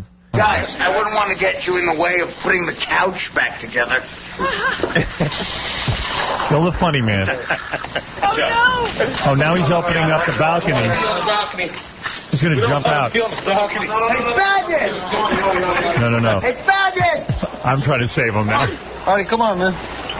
We'll kick back in here. We'll kick back in here, Artie. You know what, dude? Put the suit on. I'll wear your suit. I'll say I'm a fag. Come on. Artie, come back inside. Faggot! I'm yelling at the faggots. Wow. So they left him on the bed to sleep, but somehow he got out and ended up at the strip club. I'm surprised all my buddies at Eden say, no, listen, let him jump. We'll get it on camera. He's not out by any stretch of the imagination. He's just resting for about 30 seconds. What time is this, by the way? Because it's broad daylight. 6:30. 6:30 in Vegas, and people by the pool, and he's calling them faggots. Well, listen, they got to make those doors more complicated. I really don't. I don't like offending anybody. Oh, stop, Artie. Hey, Vinny, you're on the air. Hey, Artie. What? Hey, Ironside, listen, I want to thank you for coming up with the tape even more embarrassing than the Debbie tape. Yeah, you know what the difference is? You gave us the Debbie tape, Brute. This is me. I didn't know any of this. I think I have a lot. You for the rest of your life. What happened to what happens in Vegas stays in Vegas? Not on cable. Let me just say, Vinny, that there's not even close to as embarrassing as the Vinny tape. Oh, yeah, by the way, Vinny was sober when he made that tape. Yeah. Easy, Poppy. Yeah, let's hear this. 1 minute to change my clothes. And actually, not change my clothes, put on some clothes. You know why? I'm not dressed now. Well, look, this is what I'm wearing. Hold on a second. I know you've seen this shot before, so this is not going to shock you, but I'll give you another glimpse of my bod. Hold on. What's to come? Hold on 1 second. Okay, Deb. Well, in a matter of speaking, my head is still in the picture, only this is a different head, a crucial head. No, I'll get back. I want you to make it so easy for you. I'll give you a profile sign. Okay? We have a winner. Oh, Debbie. There's my ass. Isn't it? An ass. What an ass. God, what a big ass. Okay. And this is going to be yours. I don't want to make this too raunchy because God, if someone sees this, boy, they'll never be able to recognize me. They'll have to have a police lineup, right? People holding their and just say, no, that's not the one. Is that the one? No, that's not the one. Is that the one? No, that's not the one. Is that the one? Yeah, that's the one. Oh, I don't know. Well, this guy over there is dying to meet you. He can't wait to meet you. Face to face.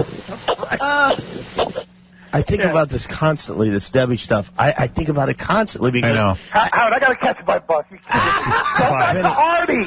Vinny. We're going back to me. Don't worry. Come on. My question is this, because the fact that you gave these tapes, it doesn't make any sense. Either you love the show much more than you love your own dignity, or you have no sense whatsoever. He has no sense whatsoever because he gave it to me and he goes, it's a sweet tape. Jimmy, I remember them. I made a mistake, okay? But there's a lot worse that I didn't give. That's all I can say. My balls. You got to give me that. No. I made that mistake once already. Save that for you. We might pay you for those. Those will vindicate you, I'm sure. I would be happy to chip in. I really would. Yeah, I'm saying that could be worth big money. Yes. All right, goodbye, Vinny. I love Artie. you. I love you, Artie. How much more of this Artie tape is there? It's about 2.5 minutes, but the best part, I think, is covered. What is that? Oh, my It's daddy. him telling it's a lot of racial stuff. Yeah. All right, let me hear. This way, let's just end my life right now. Don't go anywhere. We'll always up.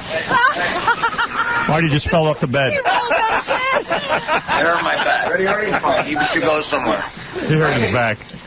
He's the only guy who knows what I'm talking about. I know. We want you to get some rep. Rock and roll. I like rock and roll. Joe is the best guy ever. This guy is clearly not a fag. He likes hardcore black pussy. Like guys do, right? If you had a like if Jack Tatum had a daughter, with a really hardcore jet black whore.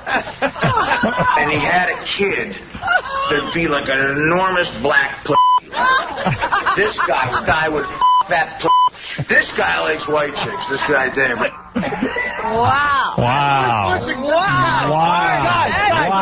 Wow. Listen, I'm going to go. No! Where you going? I'm going back to Jersey. I'm going back to whatever I did before all this. You're going to be a longshoreman. Thanks, guys. Wow. It's been a lot of fun. The black is the better athlete. Why? Why are you getting all freaked out? Jack Tatum. I love Jack Tatum. So you're saying if he had a daughter... He might have a daughter. Well, if he had she's hardcore. If she was hardcore. But if he had a daughter with a big black whore, you're saying... Yeah. No. If the daughter was... I don't know what I'm saying. Oh, No, they're right. Really? If Jack Tatum would have had a daughter with a big black whore, she'd have the biggest, blackest you know what. I see. Right. Yeah. This is spectacular. You could win an Emmy. This is the funniest thing I've ever seen. It really is. Unbelievable. I have always found black women sexy, so maybe this is coming out now. No, you're saying that this guy's so hardcore. Yeah, he's hardcore. That he can handle... Which means a he's linebacker type woman. You've got to make an Artie Gone Wild tape and sell this because this is. I would watch this in slow motion. I would memorize every single word. It's not a slow moment, is there? No, Artie Gone Wild. It really is. It's Artie Gone Wild. It's an incredible performance. I love my favorite part is the angry sarcasm in the middle. Like they're the idiots. You know, your feet are up in the air and the couch is on top of you. You're like, oh, let me put on your suit and then I'll be a man. Let me just say that I love every group of people. I don't hate anybody. This is just my sort of uneducated Jersey Slav language. You know what else amazes me? That Dave understands. Dave's a great guy. Understands. Dave, the security guy at the Hard Rock Hotel, is a great guy. By the way, Dave will be staying with me. He's coming over to New York and hanging out. Yeah, with one of his big black whores. No, I bring a video camera. That would be fantastic. All right, let me finish this tape because I'm running behind. This guy's a sellout motherfucker. But I'll tell you what. Now Artie's looking at another black guy calling him a sellout. That's Big Dave. I don't know how he knows all that. That's Big Dave. Big muscular guy. Oh, that is Big Dave. That's Dave. Who's the other guy who you say could handle? That was Cornell. Oh, okay. Who was Big Dave's cousin. All right, go ahead. He's just going to fucking protect me, so I love him. Pretty much. Get that. He loves white and he's guilty of that. This guy pisses me off. I don't want this guy to get any white ever. All right. Wow. All right, listen. I was talking to a white guy, by the way. Yeah. He looks like a member of the student council or something. And when he's like, I don't. When you're accusing him of that. Amazing how drunk you are, and yet you're performing for the camera. Well, I'm a performer. The freeze frames are the best. Much like Jerry Lewis. The freeze frame. You can't get a bad shot. It looks like it's like a scene from Animal House. It really is come to life. It's incredible. Mr. Blutarski. Mr. Blutarski. 0.0. Fat, drunk, and stupid is no way to go through life. I have gone through life fat, drunk, and stupid. You know what? I think that's the name of the video. No, it's already gone wild. Oh, well, then maybe it has to be fat, drunk, maybe and it's stupid. Artie Gone Wild. Subtitle, fat, drunk, and stupid. If you do that, can I just get a couple of points? Just something to buy the deli with. Oh. Wow. Hey, Rob, you're on the air. Hey, Artie. Hey, Rob. How you doing, brother? What's up, buddy? Man, you got to slow down, bro. I thought you were going to get fired last week. Yeah, Howard, I thought you were going to fire him the way you were. Why? I should give him a raise. Fire him, yeah. Fire him. All right, Look at how much he's done for the show. I'm sailing through today's show. Robin, that was great. That was unbelievable. You got to put that out tonight on E. You got to put it on. Let's go to it's all finale, I think. Just ratings you got to put that on, man. That was great. I can't see right here. I'm laughing so hard, my eyes are tearing. All of the Artie stuff, along with everything that we did, will be on starting tonight. I predict 52 million. Yeah. Even Robin had to yell at him last week. Yeah, right, great. Robin? You were yelling at him. Calm down, Artie. Sit down. And he's drunk and everything, just being belligerent. I thought he was gone. Hey, Shuli, you're on the air. Uh-oh. Hello? Hey, Howard. Yeah. Hey, man, Artie was out of control. Hey, hold on 1 second. I got a problem with the phone. Hold on. Jesus. You there? Yeah. Okay, go ahead. Yeah, Artie was out of control, but there was another guy that was drunk and out of control. Was Ronnie. Ronnie, the limo driver? Yeah. No footage of that, though, is there? I wish. He was running through. Here, I got a list of curse words, right? That I'll say clean on the air, but you tell me yes or no if you think he said them out loud in the Hard Rock. What kind of game is that? Who, Ronnie or me? Ronnie. Oh. All right. Yep, like walking around in front of everybody yelling out. Do you think he yelled out the F word? Yes. Okay, what about a-hole? Yes. What about the C word? Yes. What about mother effer? Yes. What about mother effer followed by the C word? Yes. What about good steam's a fag? Yes. I said that. What about the N word? Yes. No, he wouldn't say you're the right N-word. on all of those, by the way. He said the N-word? The N-word? Yeah. Wow. Which N-word? Which N-word? Well, you don't know. Neophyte? I got to... By the way, I never said the N-word in this entire video, and that shows You might as well have. I am not Really? a racist. At all. I'm just a fun-loving guy who loves Jews, fags, and N-words. All right, finish the tape, because I just want to know where this goes. Wow. This guy is the coolest guy ever. See this guy? That guy's good. That guy's good. I'm just afraid he's going to kill me. I'm afraid you guys will kill me too, but there are no repercussions for my hand from the mafia. Look. Come in, guys. So guys, I was just explaining to all these black cushions because black guys who kill me are going to get killed by the death penalty. Here, Sheriff, my good buddy, Artie. You're going to sleep. No, I'm not. Tonight, you take mine tomorrow night. Garrett, I'm going to spin right. No. I'm taking all these black guys over there, and we're going to show them what small white are. I'll take yours tonight. You take mine tomorrow night. We're going to show all the strippers what a small white dick is. They're going to have to... Right? He's so hammered. But it's done. It's done. I mean, is there... you guys just want to just skin me alive? Well, I mean, there's nothing... The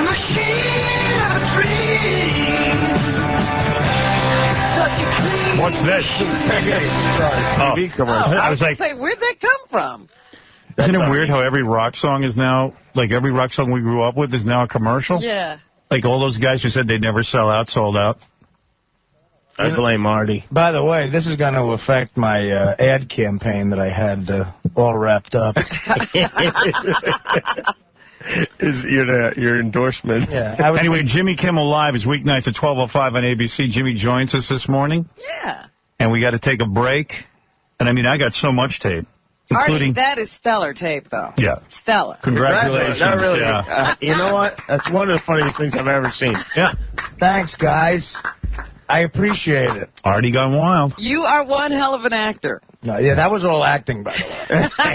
All right, you know what? There's a ton of phone calls. I got to read people's email. There's just a ton of things going on. I do want to replay our karaoke. Because remember how good you thought I was? More fun. Yeah. I heard it. It's horrible. Really? Yeah, I think it was a visual. Wow. By the way, Yes. who won the karaoke? You and Robin. And I think really Robin. It was a tie? Robin was good, but then some people writing in that Fred should have won. I'll play him back. Fred was really Fred good. sounded like a real singer. Really good. He was great. Who cares? All right, we'll take a break. Yours was bad. We'll take a break, and we'll be back right after these words. I'm telling you that the black is the better athlete, and he practices to be the better athlete, and he's bred to be the better athlete because this goes back all the way to the Civil War, when during the slave trading, the slave owner would breed his big black to his big woman, so that he could have a big black kid. See, now, I mean, that's where it all started. 95X. It's not a political issue. What it's about, It's a political issue. Hello? Everyone's talking. Now, let's go on to our friend Howard Stern. Now, what do you think of that situation? Including the Yentas. I cannot be the Christian person that I am. I don't care if they take him off and the vultures eat his body, okay? I think they'd rather have your body, Star. I could feed like 9 families of vultures. Don't you think he's being victimized here? Don't you think that he's the object of a witch hunt? The FCC is going to do its job. My argument is about free speech, not about... Hang on a second. Now it's your turn to speak up. Pledge yourself to support Howard Stern. Yes. We are back in New York. Sort of recapping what happened in Vegas. Also, Jimmy Kimmel stopping by just to hang out, which I always love. Good times. Yeah, the stuff you didn't hear. Can I just say also, we haven't covered that I laced a line drive to left center field off that broad. I'm going to get to that. Laced the line drive. And drunk, too, which is extra impressive. Hungover and drunk. See Jimmy Kimmel live weeknights at 12:05 on ABC. Fully recovered from his overdose of Advil. Yeah. Gayest celebrity overdose ever. Yep. Imagine your true Hollywood story.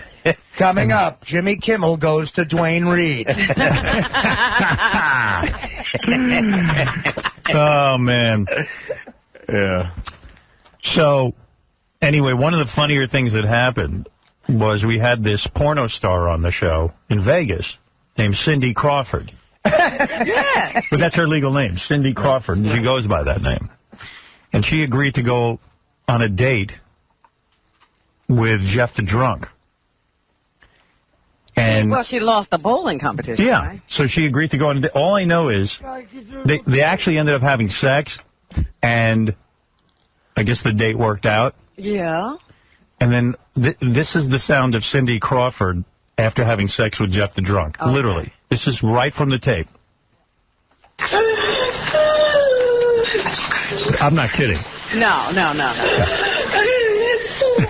Yeah, Stop it. You're making this up. You know what? Cindy, are you serious? No, I'm not making it up. Cindy, what happened? Hey, Jeff, hi. Hi, Cindy. Hi, Jeff. Hi, Cindy. Hi, Cindy. I'm good. How are you? Are you still having a crying fit? But guys, I can't hear what's going on. I don't want to miss a minute of this reunion. What happened, Cindy? Why were you crying? Okay, well, somewhere between the wine, the pot, and us having sex, I have no idea what happened. I completely blacked out. Good for you. Oh, she was in an Artie state. Yeah. Well, I just figured, like, did you suddenly realize, oh, my God, I was with Jeff? What do I have no idea. You know, that part of it is pretty much a blur. But Jeff was a complete gentleman, and I really appreciate it. He always is. Remember Jeff. All I know is that I was watching the tape, and Jeff is just like, "Where's my cigarettes?" Like, she's. Listen to the. This is Cindy. Listen to Cindy.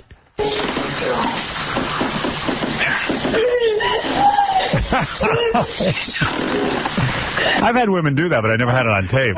Yeah, that's so mean. What? I was completely blacked out at that point. Wow. You guys must have drank a lot. I can't blame you. I guess if I was having sex with Jeff, Wouldn't you drink a lot? I would drink a lot, too. Was he bad in bed? He was okay. Oh.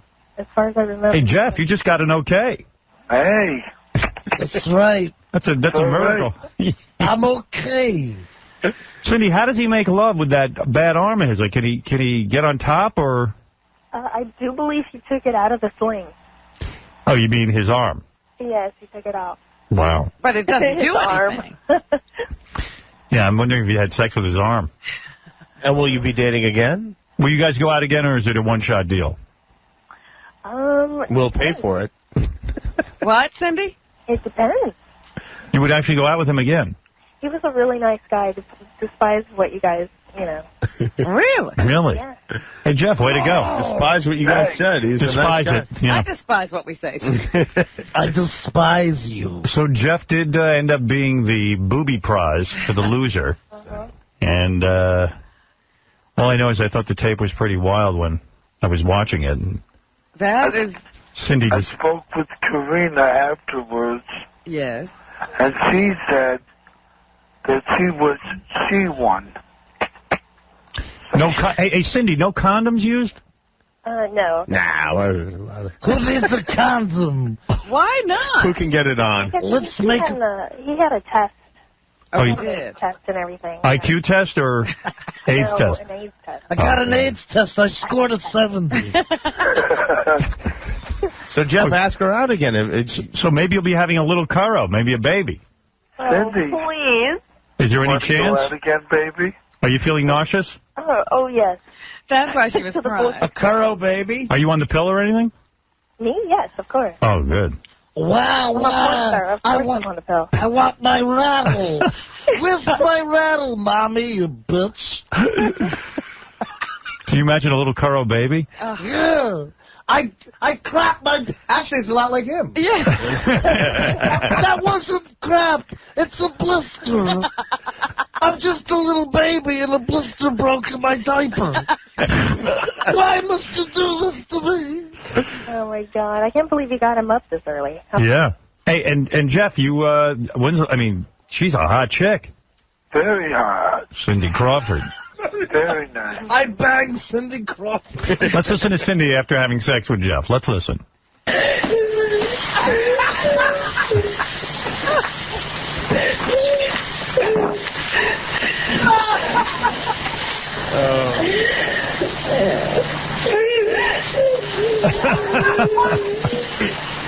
The inner mind of every porn star. Yeah, I was going to say, you know, when you release all those inhibitions, that's what comes out. It's not funny. It's not fun. It's not.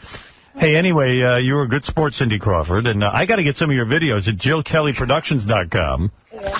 And by the way, Cindy's on Spice Clips Live. I know you know this, Jimmy, because you watch. Every Thursday and Sunday night at 7:30 on the Spice Channel. You're a good sport, I'll tell you that. Thank you. And you say Jeff was a gentleman. Yeah, he was a true gentleman. Oh, no F word. Don't lie now. Okay. She says you couldn't get aroused. Baloney. Bull-owning. That's what she said. Cindy, what happened? Like Cindy, are you there? Yes, I'm here. Jeff, you there? Oh, you hung up. It was more like spaghetti. Oh, really? Well, he has his limits. He has Cindy, his dignity. Cindy, you're saying he didn't get aroused? I think he drank too much, actually, so... Impossible. So what did you, I mean, you guys just sort of... Like something happened, but you... We just kind of, flopped around. Is that why you were crying? No, I was crying because I was blacked out at that point. I have no idea what happened. Don't lie, bitch. But you do remember that he wasn't aroused. How can he say bitch on the air? Who? Artie back there. No, you're allowed That's to say... in your head. He didn't say that. That's one of the few things you can say. I can say it. Oh.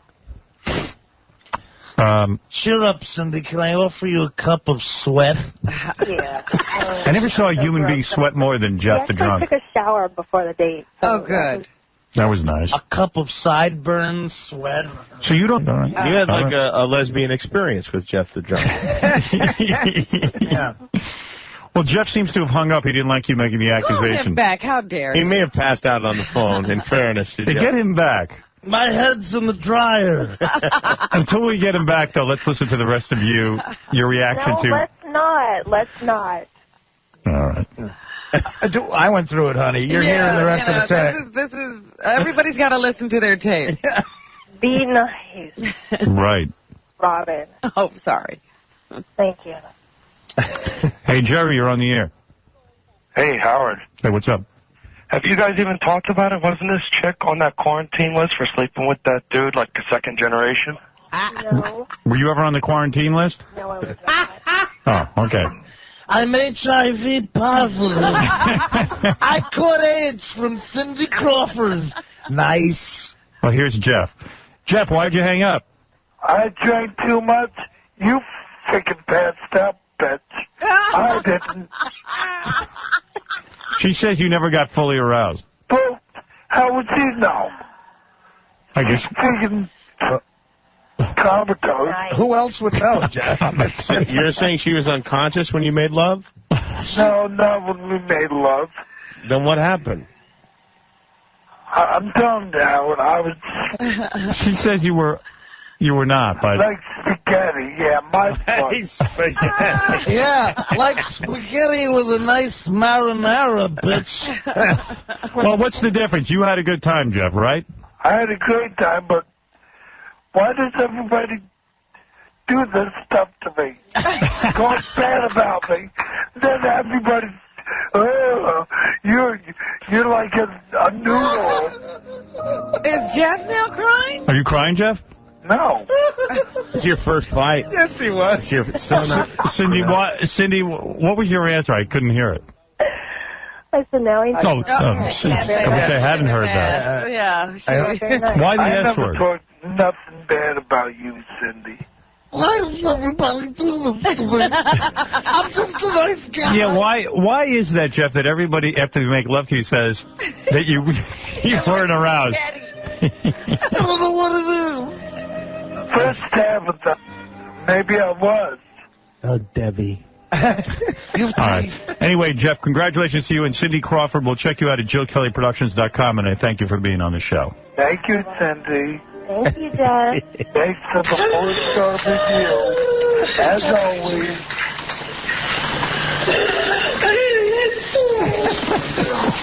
Listen to that. It's great. Gotta make it, you can feel you can feel the drama. You hear the background? Oh, that's Isaac trying to get her out of the room.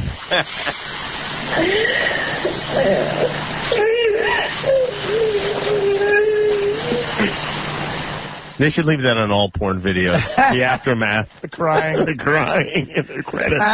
All right, Cindy, thank you, Jeff. Yeah, thanks. Thanks a lot. Yeah, thanks for ruining. Well, you had a great date with a beautiful girl. Yeah, but you talk crap about me. That's so what? That ain't cool. Hey, Cindy, by the way, you're a very beautiful woman. Thank you. I'd surely be so lucky to make love to you, but... Yes, you didn't have a girlfriend. I'm not kidding. I would have liked a nice threesome between me, you, and Jeff. Yeah, you'd like to have heard those sounds after you had made love to Cindy. Yeah, I've heard those sounds. I've had women cry after me. I had one woman cry when I was in high school. I made love to her. Did it sound like that? It was pretty close. I've had women. And she wasn't high. I've had women cry during. It really? Is that true? Honestly. Yeah, I've had them cry directly after. At the Jersey Shore once. Crying is better than laughing, though. Girl picked up the phone to her boyfriend and was like, was crying so bad. You live a little bit up, bitch. All right, thanks, Cindy. Thanks. Hope to see you again soon. No problem. That's the great Cindy Crawford at JillKellyProductions.com. And, Jeff, your reputation persists. Like cancer. I got a rep.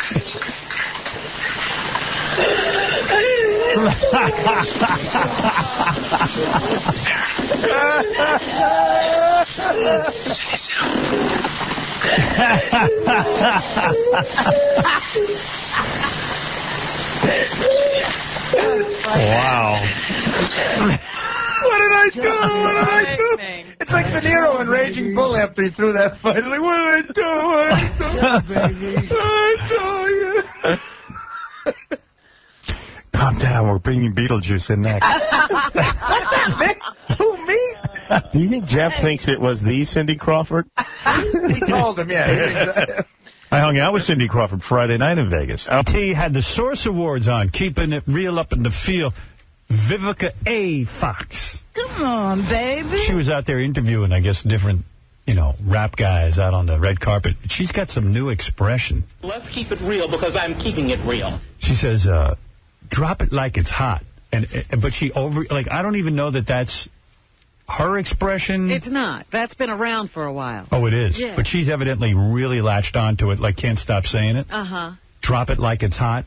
Is that what does that mean? I don't really know, but I've heard people saying it. And, it's in songs and stuff. Drop it like it's hot. It is amazing hearing Vivica A. Fox talk to some of these rap guys, because really, I don't think they don't know what she's saying, and she doesn't know what they're saying. Oh, she's a phony. Yeah. You can tell she's not She's not street. She's bougie. Tell me, you're nominated for Breakthrough Artist of the Year. What does that mean to you? It means a lot to me, man, because, I ain't been nominated for that many awards, you know what I'm saying? So hopefully I walk home with this one. It's going to be the first of many years to come for you, because I think you're dropping it like it's hot. I'm dropping it like it's hot. I think you's dropping it like it's hot. Your future. Here she is with Chingy. I'm glad to be here. Or Bernie Hopkins. I don't even know, somebody. Who is it? Bernard Hopkins. A lot of people give me love, and I'm enjoying it, but I'm staying focused and not fall off because I got another year too. I'm going to do this and come out with my head on my shoulder. All right, well, you keep dropping it like it's hot. Y'all stay right there because we got so much coming at you. I'm sure she didn't know what he was saying. He doesn't know what she's saying. She doesn't even know who he is. And he called her Vivia. You nominated for Male Solo Artist of the Year. Wait a minute, and Single of the Year. What you feeling? Come on, what you feeling, man? Well, actually, it's 4. I got 4 nominations. Wait. Excuse us. 4. I got 4 this year. I just hope I win 1. I'm just glad I'm here, you know. Right, you want to walk home with a trophy tonight. I wish you the best. I'll take 4. Right, because your single's dropping it like it's hot, baby. Wow. You didn't put this in? No. You're dropping it like it's hot. I tell you, if that expression was cool, it no longer is cool. Everybody's dropping it like it's hot. Here she is with Trick Daddy. So, we hear you performing tonight. What can we look forward to in your performance, brother? I think she says dropping it like it's hot twice. And I know they're both just talking. No one knows what anyone's saying. You know, I got the live band. I'm doing something different, man. You know, I had the little musicians right around the corner, my boys, so we're going to put it down for the thugs, yo. That's what I'm talking about. Drop it like it's hot. Now, Trick, I saw you.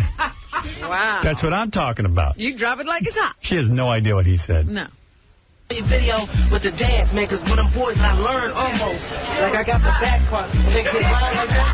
I told them, I just need to know what's the ending. I don't know how to end the dance, but I need to work on. All right, y'all. While he's dropping it like it's hot with my boy Trick, we'll be right back. Don't go nowhere. Man, that's annoying. Here's David Barner and Busy Bee. So listen, I mean, y'all representing new school and old school. Tell me what the Source Awards means to you. Just really the evolution of rap music. You know what I'm saying? We look at rap, you know, when Busy was out there, too, when David Banner was out there. Rap is a grown woman now. She's doing very, very well for us. 30 years, right? She's beautiful. Okay. You know what I'm saying? Dropping it like it's hot, right? Exactly. So it's just like honoring her and the things that she done for all of us. Because I know it's a blessing for me to be up here representing Mississippi. I appreciate that. I appreciate you. And you represent positive energy, too. Yeah, no doubt. Now, you, my man, you've been around for a long time. You're a pioneer. Now, tell us, what does this mean to you? This means everything to me. It's because I'm representing all my old school pioneers like Herc, Flash, you know what I'm saying? Yes, you're a black woman, right? I am? I think so. But do you relate to this in any way? No.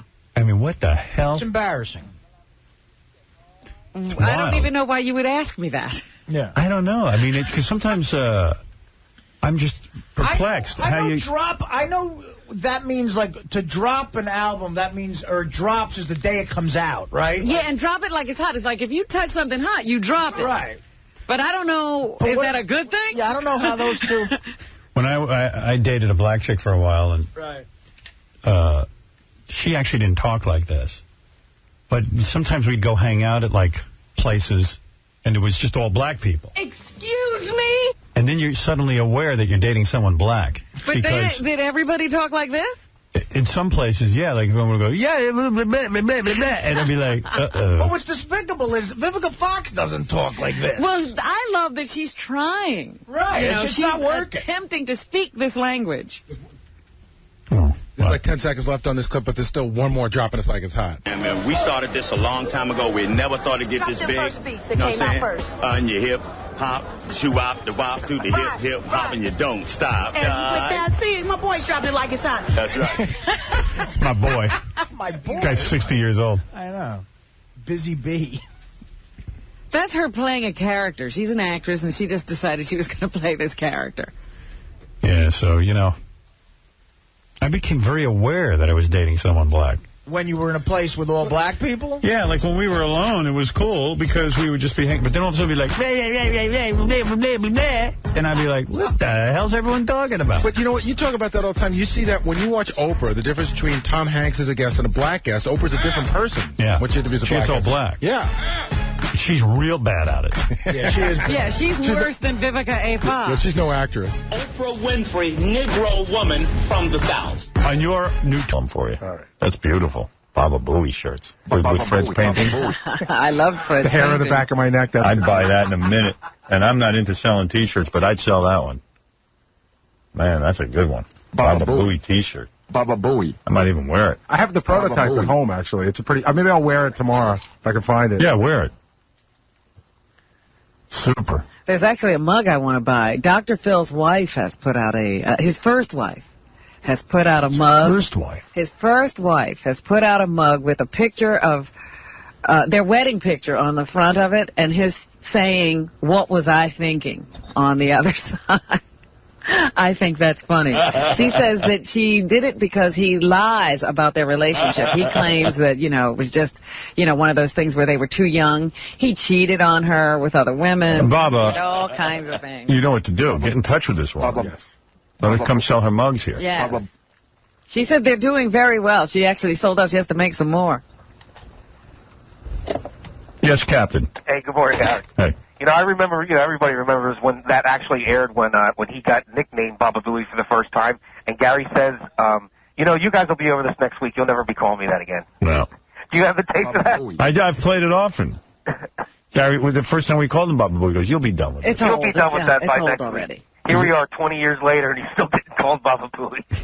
It is probably like 16 years. He looked at me and goes, you know what the good thing is? I know in a week you'll forget about this. Yeah. It really didn't seem like a big deal at the time. It was great. That name was a keeper. Well, I remember him saying, like, to Jackie or something, it's old. Yes, I did say that. I totally admit that. Now you've embraced it. I mean, you go on Hollywood Squares as Baba Booey. Yeah, like we were watching Hollywood Squares, and now Baba Booey's on Hollywood Squares. Yeah, it makes them interesting. There's at least once a day, Howard, where I'm either walking through the supermarket or just down the street, and people will go, like, yesterday I'm going down the street, and I hear a truck go, Hey, Bob, what's up? Baba Booey. What do your kids say? They don't say anything. They just know that that's one of my names. Right. I mean, they know, like, if somebody yells Baba Booey, they know that's me. Do they ever call you Baba Booey? No. Huh. Well, my younger guy does once in a while. Like, he thinks he doesn't call me that, but he likes just saying it. Like saying Baba Booey. Yeah. Baba Booey. People yell it at me. I know, they yell it at all of us. Yeah, it's so synonymous with the show. You know, my younger guy likes watching me on Hollywood Squares. He thinks that's what I do for a living. Right. And when they say Baba Booey, he just laughs. Right. He doesn't know why. Right. Pretty bad when your kid calls you Baba Booey. Don't even get me started, Janks. What does your 19-year-old call you? Janks has got a 19-year-old? Yeah, that's what somebody sent me an email last week. Janks might have had a kid when he was in Germany. No, I did. You did? That's what they're saying, and he's not 19, he's 15. 16. You really were in Germany? Yes. Yeah, I was stationed there. Oh, I didn't know that. Yeah, when I was in the service. Captain Janks is a real guy. I was my commander when I was in the Army. Oh, okay. I just took his moniker. So what's up with your kid? Do you see your kid? I'm not allowed to. They don't. She won't let me. Would you let your kid see this guy? My father's Captain Janks. Yeah. Captain Janks makes 40 phone calls. Is the kid having a good life? I'm sure he is. He's getting, I'm paying child support. Oh. Aren't you? You are? Absolutely. Who knew? Aren't you curious? Yeah, I am curious. Of course I'm curious. Have you ever written a kid? I've tried. You know what? It's worse for you than those Save the Children. At least those children will write to the people sending the money. What do you mean you sent the letter? You send letters to the kid, and then what happens? The wife rips them up? The woman, I mean? I just don't hear back. Wow. So you don't know if your kid gets them or anything? Maybe it's because the letters are, Dear son, Howard Stern's balls. No. Hey, Gary, who sent you that email? I can't remember. Somebody sent me an email with a bunch of facts about you. Yeah. How do you know it's yours? Did you ever have a DNA test? Well, it's a complicated story not to even go on the air about. Oh. What? She's in Germany. She can't hear a thing. I can hear you. Yeah, we wouldn't want to offend. Captain. Is it mine daddy? Have you ever seen a picture of the kid? Shut up, Janks. No. Dude, I'd hire a private investigator. At least get a picture. Well, I'd like to. I'm going Maybe, into all this. maybe we can effect a reunion here. What would happen if you just got on a plane and went to Germany and knocked on the door? Would you get in trouble? I don't think I'd be allowed back in Germany right now. Really? Yeah, the last week I was there, I had a few parties. Yeah. I was in the service. It was my last week, and the last week I was there, I got, I pulled an Artie and got drunk all week. And was this a rape accusation or? No, nothing like that. Pulled an Artie. Yeah, he's a wanted man. Yeah. Can't go back to Germany. When can he go back to Germany? OJ can go back to Germany. You can go back. No, but I mean, the last week I was there, I partied a lot and I got drunk and I think I got in trouble with the cops for one thing or another, and I don't know. I think I might have a few outstanding tickets and stuff back there. And when you send it, why don't you stop sending the check to the broad until you know your letters get to the kid? You'll send some more checks. Because once you stop sending checks, then you go to jail. You know, that's so unfair. I mean, part of the deal is when you send a check, you got to know your letters are going to the How come kid. he doesn't have any visitation? Why don't I? Yeah. Because there was nothing ever set up. This was a judgment from the German government against me. I wonder if the mom, like, ever says to the kid, your dad was a great war hero. Yeah, she's made up a whole story. Made up a whole story. He died during, during some war, or he was a hero of Germany. He helped free Germany. He was killed by Cabby in Panama. Or she goes, your father is, or does she go, your father is one of the greatest phony phone callers of all time. Well, that wouldn't be bad. Yeah. Or does he That's go, what I'm thinking. I'm thinking the kid ought to know that his father is famous in the United States. I think the kid ought to know his father works at a gas station. Well, I'm trying to get him And lives to with talk his parents. I think that you should always pay for your kids and stuff, but if you stop sending a check to Germany, how do they enforce that in this country? Well, it's too involved to go into like right now. So why? Because it's not something that's it's in the courts right now. It is? I have to get a good lawyer in order to get this fixed for me. Well, that's not going to happen. So if there's any lawyers out there that want to help me out, what do you need fixed? Well, because I don't want to go into this on the air. Yeah, Janks, we want to offend you, Janks. Hey, come on, yeah. I have a little hint of what's going on. What do you think's going on? Again, this is all in this email. Have you paid on a regular basis the whole time? Yes. I do pay child support. And you've been regular. I'll tell you what, I wouldn't pay a dime until I got some pictures of that If kid. they threatened you with jail, you'd pay. And I was able to contact the kid. Yeah, but you can afford a good lawyer, Howard. I can't. And what lawyer? You don't pay. How are they going to throw you in jail from Germany? Because they brought it to the American court system. Is there an agreement with the authorities here? Because I couldn't afford a lawyer to defend myself. Is the kid 3 feet tall like you? No, I don't know. I don't even know what the kid looks like. I mean, you're talking. This was 15 years ago when I was. What kind of girl was this? I mean, what was going on? Did you have a girlfriend? He had no girlfriend. Was this a relationship? I was dating this girl when I was over there. I don't believe that. You should have stayed. Why would you leave Germany if some girl was interested in it? It is easy to get laid in Germany. I can attest to that. Because I had to come back to the States and make prank phone calls. Right. Wow. Oh, I didn't know you had that whole thing going on. Yeah, look at you. This has been talked about on the air before. Hey, you ought to give us the names and stuff, and we could reunite you. We'll have a reunion. I'd like to see Captain Janks' son. So would he. Hello, my daddy. You know what we could do? Shut up, Janks. We could do a guess who your son is. Have Janks in, bring him in, I love a that. couple of other people. Hello, my name is figure out who his child is. I love that. Yes, Dominic. Yeah, something's not right. Thanks, There's no such thing as an international child support order. We don't enforce a Germany court order. There's never been affiliation proceedings. So now let's find out the real story. Was he living with her in New York at one point? No. In America? No. Then what kind of order is being enforced? You live in what state? Dominic, I'll tell you what. Can I fax you the paperwork and call you up on the phone and we'll speak about this? Absolutely. I'd like to see how a German order is enforced in America. Hi, Dominic. It's Kathy. Dominic, it's Kathy. Is it true that you're a lawyer because of Howard Stern's boss? Dominic, so you're saying, Janks, this story doesn't add up to you? No, because you see, we have uniform support acts all over the United States. We have an International Hague Convention which basically enforces custody. But I would like to know how a German court is going to have its order enforced in, I think he's in Chicago or something, Illinois? Pennsylvania. He's in Pennsylvania.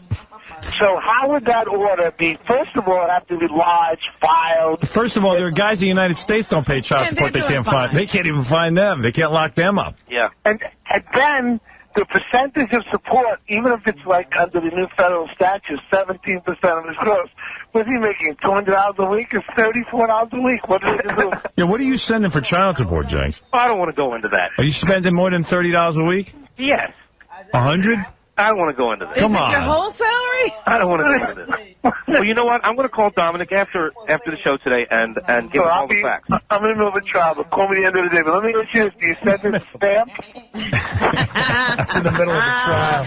I resent his being so secretive. Janks is a wanted international criminal. Yeah. Now, I have a question. Were you ever married to her, Janks? Oh, no. I was dating her for like 4 months, and I don't... No, you can't marry a dude. Wait a minute. So you were dating somebody for 4 months, right? And you're now paying child support for a child that you can't even... They've never proved is your child. You've never done a DNA test. Is that what you're telling us? I've never done a DNA test. Listen... Hey, Janks. Just laughing at you. You better start sending me money. I got one of your children, too. Hey, was there ever discussion with the girl when she told you she was pregnant? Was there ever a discussion about whether she would have the baby or not? Did you tell her not to? I don't even want to go into that. And never mind that. What year? What do you do? You call up airports when there's a plane crashes and make jokes, and you don't want to go into this? Yeah, I'm dead. Otherwise, I discuss this with you. Janks, go into it. Dominic can help you. I know he can, but that's just the whole thing. You know, you got to be able to afford a good lawyer to get out of these things. Yeah, so tell us what the problem is. Listen, you can hire Mickey Mouse to get out of this. What are you putting? Yeah, I can get you out of this. My buddy doesn't pay child support. The kid lives in the house with him. he lives in a basement apartment. My buddy doesn't pay it in a year. Really? I got to hear. I want to know more facts. That's a true story. My buddy lives in like a duplex kind of thing. Yeah. And his ex-wife and kid lives downstairs. And she can't get the money. He hasn't paid child support in a year. Oh, man. Janks, you're being ripped off. This guy's kids in Germany. Oh, wait a minute. You're Captain Sucker. You know, she probably doesn't even have a kid. Dominic, I'm not following the logic of this. First of all, the order from Germany, did it come in German? Yes. Hey, Janks, if you send me $500, I'll send you 1,000. No, if you send me $500, I can send you a piece of paper from Germany that says you don't have to pay anymore. Dear mein Kapitan Janks. So, Janks, when you have kids with me. When you got How did you translate the order? I didn't. That's just the whole thing. I didn't pay attention. Wait a minute. Now, let me understand this. You're paying an order from a German court that's in German, and you can't read it. Dominic's blowing off the trial. There's something going on here. Well, see, the bottom line is if what if this is my kid, then somebody's got to pay for it, right? Wait, there's a guy in the... Oh, wait a minute. That's even more bizarre. Co-counsel Stern, would you question him, please? Yeah, well, wait a second. There's a guy on the phone who claims to understand why Janks might have to pay the child support. Yes, George, go ahead. Hey, Janks, were you still on active duty when this happened? Because then if the military made you pay, that would probably carry over to the U.S. Yeah, I was on active duty, yes. But now you're not in the military. No. First of all, the duty order is only while you're in the country that you are and occupying at the time. It does not translate to a state or federal court in the United States unless you're still in the military. And he's not. Are you still in the military? No. That broad should be calling you Captain Thanks. I'm telling you, Janks doesn't even have a kid. I can't even... He's sending money to a woman in Germany. I can't imagine what this... And, Janks, you haven't checked into the fact whether she's remarried, whether the kid's been adopted by someone? Well, that's just the whole thing. Now that I got Dominic to help me out here, maybe I can get this resolved. How long are we going to let this go on? I bet the chick doesn't even exist. Hey, you want to know something? If I'm Janks, and I bet you Janks hasn't gotten laid in like 10 years. Right. This is his only claim to fame. Like, Absolutely. He actually had sex once. They let me breed in Germany. It is possible that the letters, you won the lottery. I mean, it could be a letter saying you don't have to pay. But, Howard, here's the thing. He doesn't know what he's doing. He's only got 2.5 years left to pay. They don't have to pay anymore anyway. What do you think's going to happen if you don't pay, Janks? The SS is going to come get you? I mean, who knows? Hey, Sonny, what's your thought? You know what, Howard? Come on. You know Janks is crazier than you now. No, he's not. What's got to be going on? Don't believe him. Come on, you know him. Well, I believe he's sending money to someone. He just doesn't know who. You know, you could hide from German guards. It could be like the Diary of Captain Jack. All right, hey, Dominic. They do whole movies about this. You know, a woman has a kid and she tells like 6 different men, the fathers, and they all send child support. Hey, Dominic. And the guy... You know what? Yeah. I have 3 interviews today with New Business. One of the guys worth $1 billion. I'm going to adjourn that interview for an hour. I know. You fax me these papers because I want to see them and go over them. And I'll report tomorrow to the show. Good. No, you know what? I understand, Janks. I'm supporting a gerbil in Peru. Yeah, you want to know something, Dominic? When you figure this out, call me, all right? I will. I promise you. Thank you. Bye-bye. Bye-bye. Look, that's the best Janks call ever. Thank you, Captain. That is. It's just the best. Captain Janks. He's got a kid. First of all, look in at Germany. You think any German woman even kept a baby? No. Oh, my God, I'm pregnant from Captain Janks. Why do you think the letters never get answered?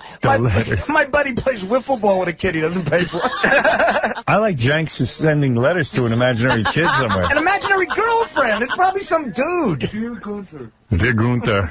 Dear Gunther. Dear Gunther, here's another 30 marks. Go get yourself some braces and make a phone call. Dear Gunther. Boy, I'm so glad I called in. All right, well, you got a lawyer out of it. If you're ever in the United States, stop by the head station. I can fill you up for free. Dear Gunther, here's 30 marks. Go over to the You got to Berlin tell me Gap. how much money are you paying a week in child support? I'm paying a good amount of money. Tell me. Tell us. I'm paying upwards of $300 a month. There's a German dude with a new deck on his house. And what a lifestyle that kid must have. I calls this the Captain Janks thing. What you think is a kid is really some German guy's jacuzzi. Right. Yeah. I calls this the Captain Janks. They have parties in his honor all the time. All right, thank you, Janks. Thank you. Even though the epicenter is 185 miles away, we here in Los Angeles are now being affected by this earthquake. Miguel Cruz is over at LAX right now. He is on the phone right now. Miguel, what are they telling you about the flights now? Well, they're saying that at least 350 flights will be affected, incoming and outgoing, for at least an hour and a half. We wanted to halt all incoming flights and outgoing. So what is the procedure at this point? You've got the holiday rush. You got people trying to get in and out. How's this going to affect operations at LAX? Well, it is an inconvenience, but we want to concentrate on safety of passengers, and that's the most important thing right now. Now, is there actually a trickle-down effect, Miguel, in terms of the flights that go to the Central Coast? Are we talking about connecting flights where people are trying to get into LAX to get a major... Hey. Apparently, we have somebody who thinks is this a funny matter? Yeah, well, that's unfortunate. Move on right now. That's unfortunate that someone would do that. Hey, Janks, your son is on the phone, Daimler. Yeah, I'm Captain Janks' son. Yes, Daimler. Janks got to keep sending me money because I need to buy drugs and stuff in Germany. Adolf Janks. Adolf Janks, Jr. Yeah, what'd you name your kid, Captain Janks? Daimler. Daimler Janks. Eric. What's up? Hey now. Hey now. Very good E-show last night, Howard. Wasn't that something? By the way, the conclusion of the Butterface contest tonight, Artie. Oh, we still haven't crowned a winner. Isn't that great? That's going to be great. How about my E-crew putting together a nice set like that and the whole pageantry and stuff? Very well done. Yeah, huh? And you know what? The reactions when she takes the bag off, it's just hilarious. Yeah, Beth was saying to me, she was sitting there and she goes, she goes, as a woman, it was so hard when the bag would come off and she'd hear the whole audience go, oh, Yeah. And she goes, but yet, very, very fascinating. See, that just means that her body's hot, to me. Right. It's amazing what people will do for money. Yeah, it is, isn't it? Get on there, be humiliated, probably kills her ego. The 25 grand, that's a nice chunk of change. I'll tell you what, I'd go on for 25 grand. Hey, I mean, if it's the case, everybody knows anyway. Right. Might as well be honest with yourself. Robin, you would do it, right? Of course. But Robin's so gorgeous. Robin's so beautiful. She could I be have the beauty a butter pageant. body. Butter body, butter boobs, With those butter big butt. boobs. Although I'll never forgive you for cutting your boobs off. Oh, here we go. That's just wrong. Like I'm missing so much. We're missing it. We're missing it, not you. Don't be so You selfish. don't miss a thing. All right, Kathy Lee. Okay, I played you the Baba Booey tapes. Oh, this is a great tape I got. You got to hear this one. This is the all-time pussy move. What? Do I have time to play this? We got a break. Oh, you son of a bitch. Now you're You rat thing. cruel. You rat think. The Janks story was so fascinating. All right, I tell you what, I'll give Shuli a shot with his Jackie Mason interview in his little game. All right. And then for John's Job, brought to you by Trim Spa. I got to play this tape of Will's friend. And then I got to... Shuli doesn't have the strippers. He can't play a game. He's got some other... for cock the game. We got to give Shuli some time, man. We gave him time this morning. Actually, cabinet fight. And he did well. I made you. That was good. You need me. All right, I got a ton of stuff, but I got to take a break, evidently. We'll be back right after these breaks.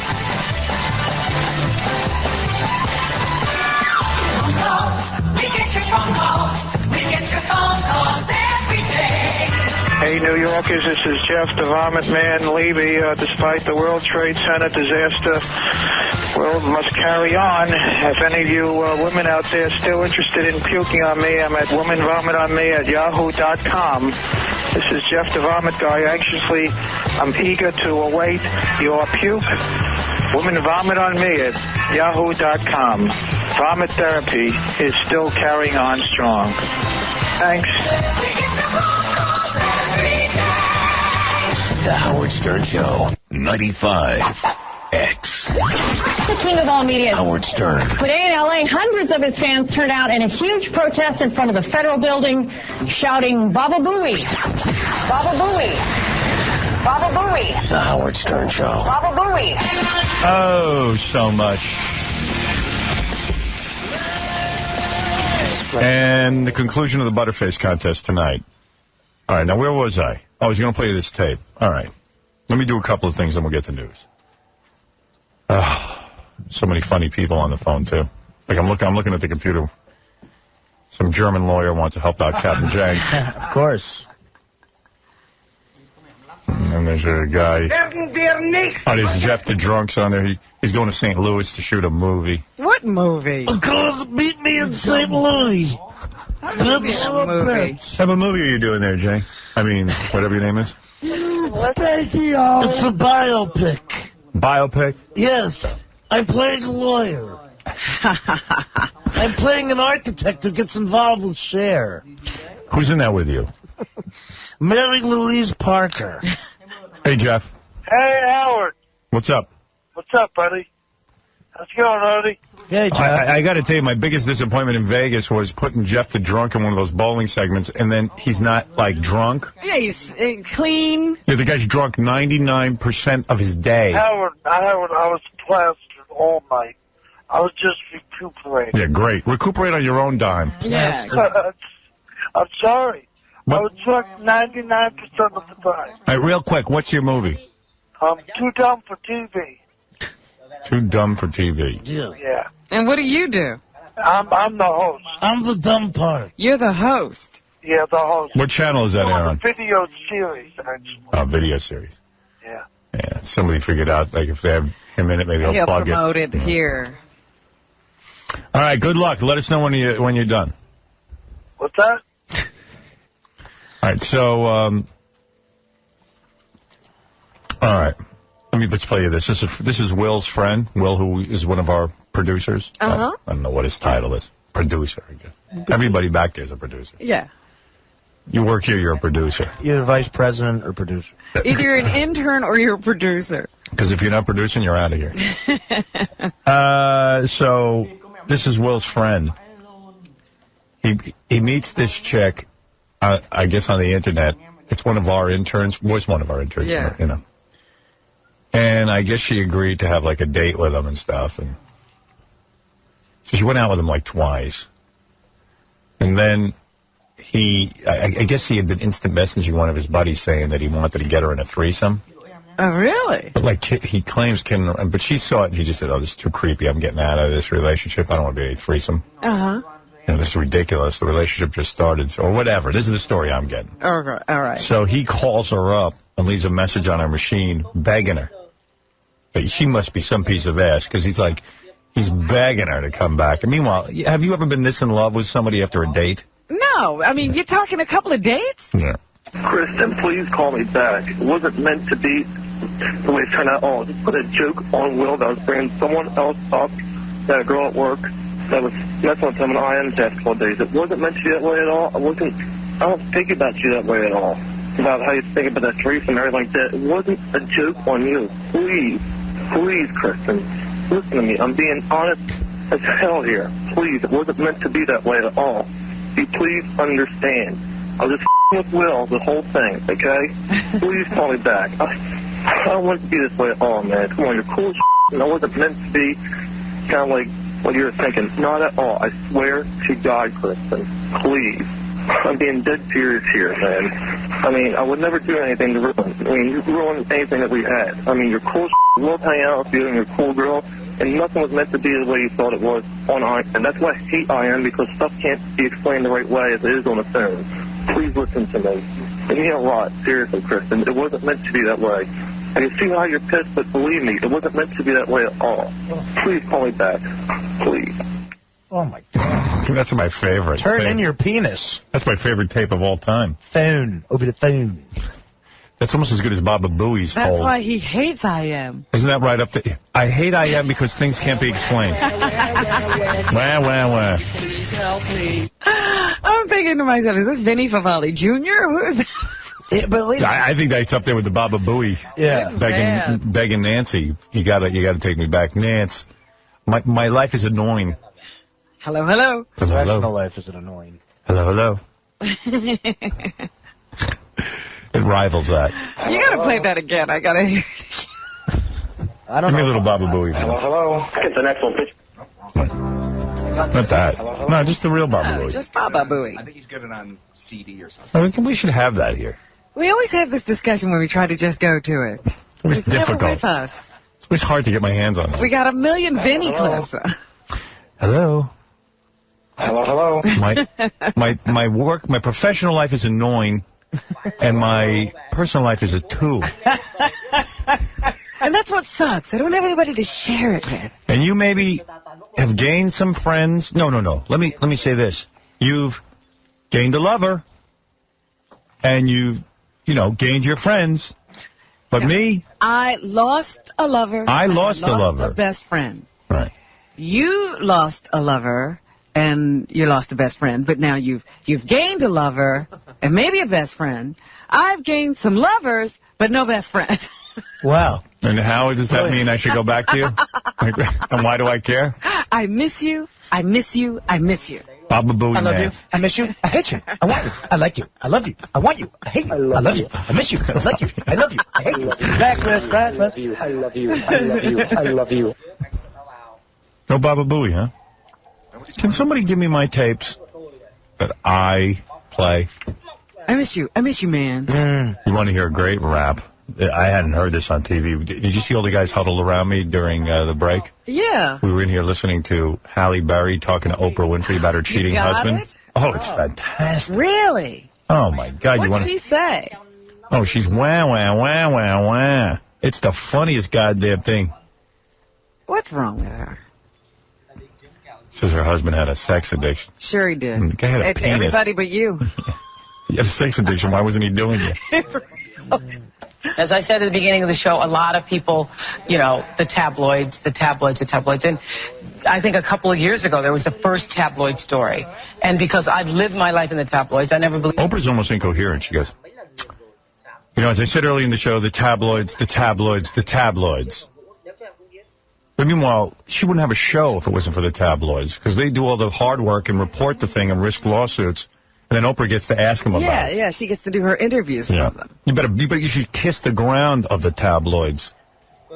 Anything in the tabloids. And so when I first heard that about you in the tabloids, I was like, cannot be true. That's what I thought, too. Yeah. It was all true. It was all true. And it's probably the first time the tabloids got my life right. Really? Yeah, and that was another element that I had to deal with. This article comes out. And the article said? That Eric was having an affair with a woman of his past. Mm-hmm. Eric Benet. He was my favorite. Yeah, because of that Benet name. Every time you saw him with Halle Berry, like, hey, who's that dude? He was your favorite Jenna Dewan type? Yeah, and then they would go, Halle Berry? They would go, he's a singer. And I'm like, where? In Jamaica? Like a sax player or something. He's like a really good-looking dude that somehow is banging Halle Berry. Yeah. when I got the call, I said, I didn't even ask him if it were true. I said, I'm going to sue this magazine. I have had it. Yeah. I'm going to spend all my money. I'm going to own Star Magazine. Yeah. I was done. I was done. I never even asked him the question if it were true. I just got into sue mode. Yeah. And about a week later, he finally saw that I was in sue mode, and he said, I need to tell you something. And that article is true. That article is true. And it's heartbreaking. I just couldn't understand why. So I remember you were devastated in that moment. Devastated at that time. Devastated. And come to find out, that was one woman. That was one woman. He came to London, where I was shooting Bond. Yeah. After I picked myself up off the floor. Yeah. Came there, and I knew, we talked about this one woman. Yeah. And I just knew that something wasn't right. It wasn't it. My instinct just said, there's more, because once he got that off his shoulder, he still seemed sick. Right. And he still seemed, you know, despondent. And because when a guy's doing a bunch of chicks, a woman thinks it's sick. Right. How's that exactly?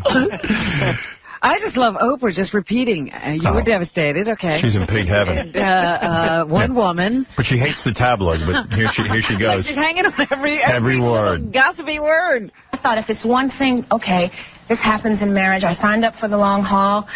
Many women have done it. I can deal. Let's talk about why you chose to go outside the marriage. You know, what is it? That's because you can tell some therapist put that in there, because Halle Berry's a moron. No. Please, tell me, let's discuss why you went outside the marriage. It's all psycho. Oh, yeah, she's very calm. Yeah. Very nice. So you were going to try to fix it? Fix it. Oh, with all my heart. You were going to fix it after the first hearing about that? I was going to fix it. I thought I can do this. Okay. But still something wasn't right with him. And without going into all the details, this is where I don't want to go, but I will say that the next 2 weeks of my life, he stayed there, and this vomiting happened, and I found out there was woman after woman after woman after woman after woman. And then I realized he had a sickness. I thought, this is a Okay, so what did you do? What did you say? What did you think? I had an emotional breakdown. You know, and that window, my bay window, looked real good. And I thought I was going to go right through it. I had a little breakdown, took a couple days off work. My mother flew out there, and my mother helped he and I make sense of this. And she was the first one to say, have you guys heard of sex addiction? My mother helped he and I. I know. Where'd she go to school? All over the place. Obviously, Mother didn't take her to school.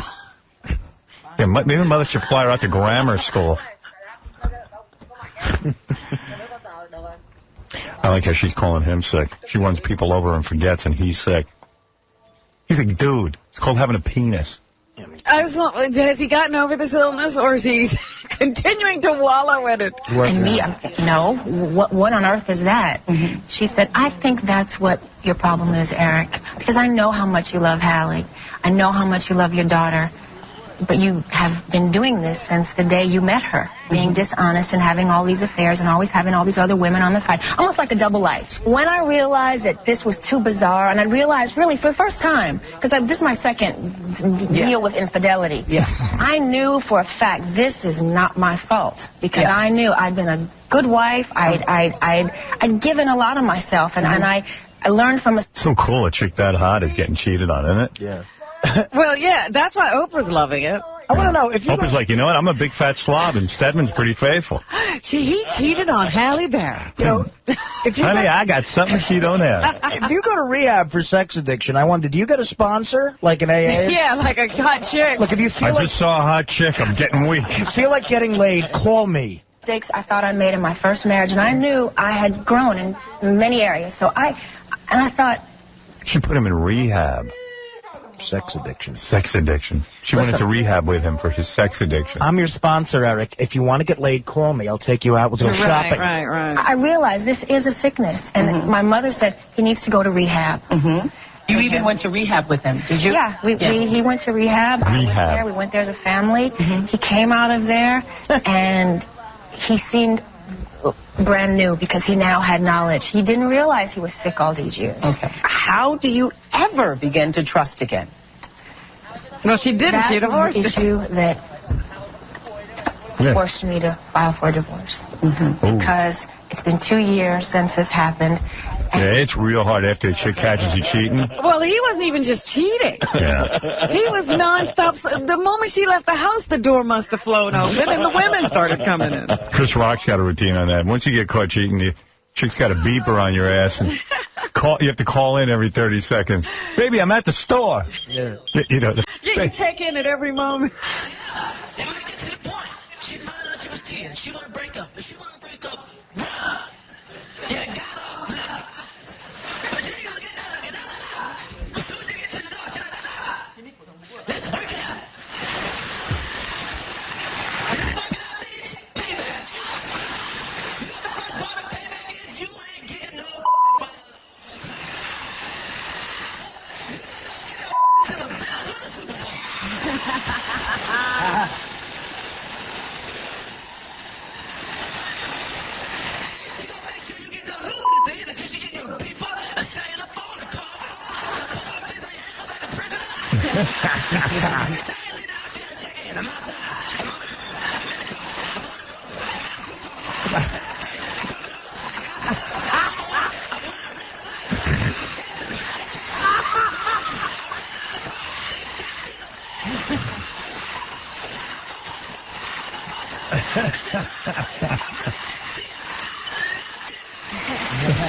That's my man. That's funny. Dude, I never heard that before. Oh, that's a great routine. That's hilarious. Yeah. Son of a gun is funny, man. That's on the money, too, man. Yeah. You wonder how he knows all that stuff. Oh, please. My trust level is in the minus category still. Oh, a poor bastard who comes after this husband of hers, tries to get in her stupid pants. Baby, you can trust me. I promise you can trust me. It's going to take me a long time to get over my ex-husband, Eric Binet. I've been hurt. I've been hurt. I'm waiting 10 years before I give you any poontang. Baby, I want to prove to you. You know, in 2 weeks, that guy'll be cheating. Yeah, Mike. Howard, I got the same sickness, man. I got to get laid. I got the same sickness. I don't want to get rid of it. I don't know what to do. I want to get laid all the time. You got to go to rehab. What am I supposed to do? How do I get off this monkey off my back? Mike's got the perfect idea to get off sex. Stay on hold for 4 hours on a radio show. 5 minutes, Artie. I was on for 5 minutes. There you go. But you're sick. Yeah, well, every guy's got the sickness. Let's call it the penis. You know, sex addiction. Come on. Sex addiction. That's a classic. Just see these chicks, you want to get laid. And he was in a position to do it. Yeah, you were bet. out working, Hallie. That's what you try to explain to Brooke. Yeah, you took that good-looking guy and made him rich. How's he going to turn down all that poontang? Just imagine something you have literally no control over. There's no control. There's no control over that. Nothing. Doesn't mean he didn't love her. Of course he loved her. Please. And there is no way. There is no way to come back from I that. think I finally, and it breaks Every other dude's going to cheat on you, too. Well, this is the second time. I mean, it seems to be a pattern forming here. heart to accept that there's just no way I can ever trust again in this relationship. And I've tried, and he's tried, but there's just no... Chicks love to talk about relationships. Well, that's all they do. Oh, my God. It's a hobby. It's a sport to them. It's like men in sports, women in relationships. I don't know how I can trust. You know what? Join a team. Go out and play. They think guys work stuff out. Knit. They get a sport. Hey, just too much damage had been done. Too much damage have been done. I know. She's all over the place with those verb tenses. Oh, man, Ribba. I think she'd take some English lessons. This is a woman who has an Academy Award. Too much damage have been done. Whenever I were very upset. he and he was... You know, that's like when Beetlejuice was standing here the other day, and I said, Beetlejuice, you're a good brother. He goes, I is. And he's retarded. Whenever those relationship conversations start, all I can think of is, do you know Derek Jeter's hitting 189? Secret. My vagina be very sad. My husband not here no more. Ain't no thrill since he's gone.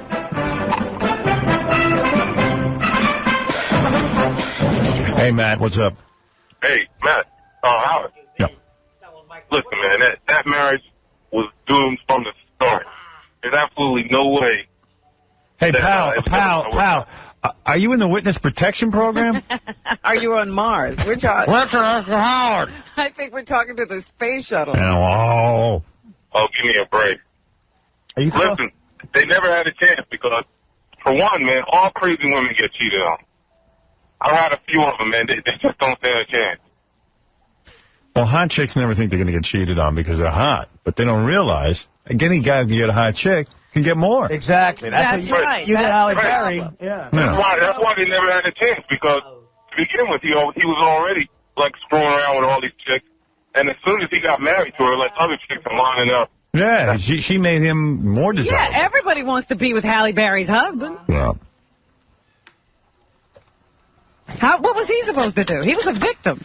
That guy can resist that. He was a victim. If I could find one hot chick to close her eyes tightly and pretend she's not having sex with me, I can find another one.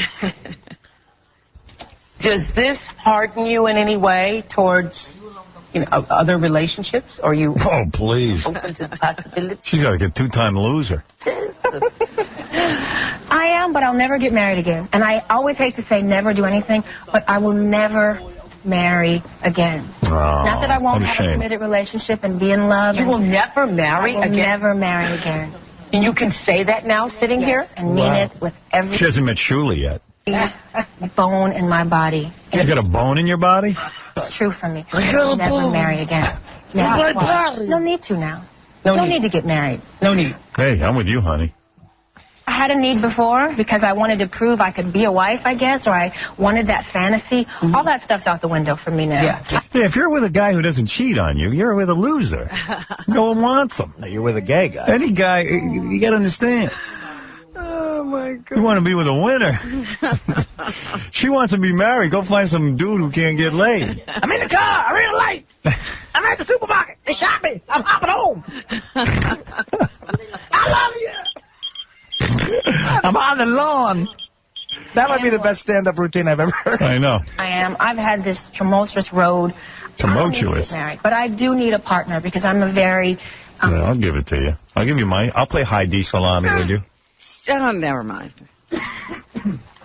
I'm a person who likes to be in relationship and be committed. I don't want to be all over the town. But I thought, do you want other children? I do, but I don't need to be married for that. You don't? No. And if there's no man...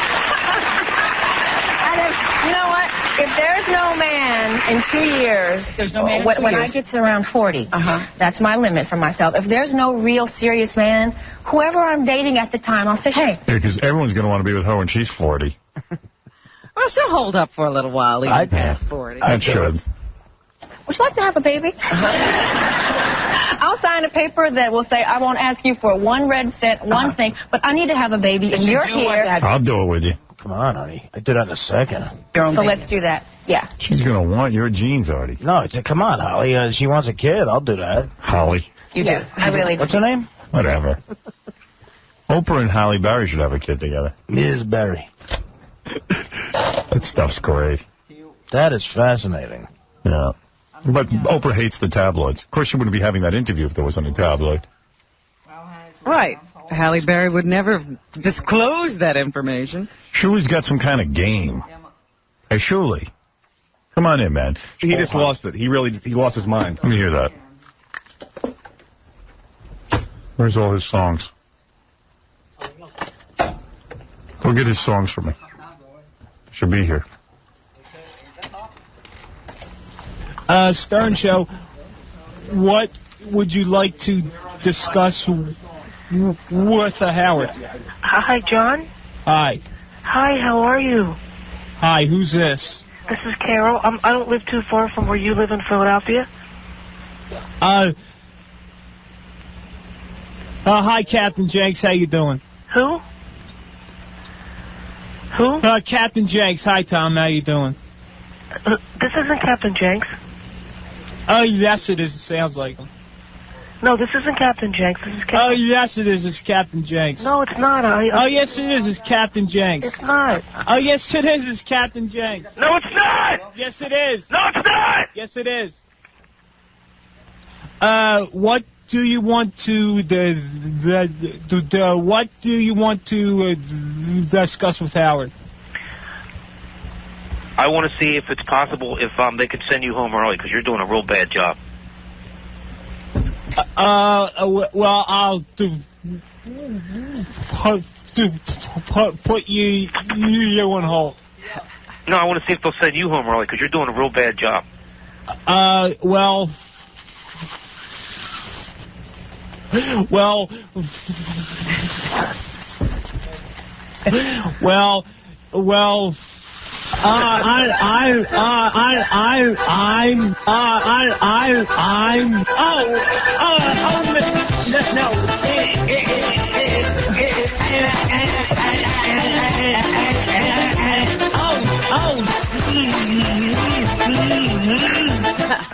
well, screw you, Janks. You midget. You little prick. You're doing a real you little midget. You're doing a real You bad little job. prick. Oh, man, you just get angry at everybody. You little prick. You just get angry at everybody. You little prick midget. You ugly little midget. You still there, prick? Is there anything you...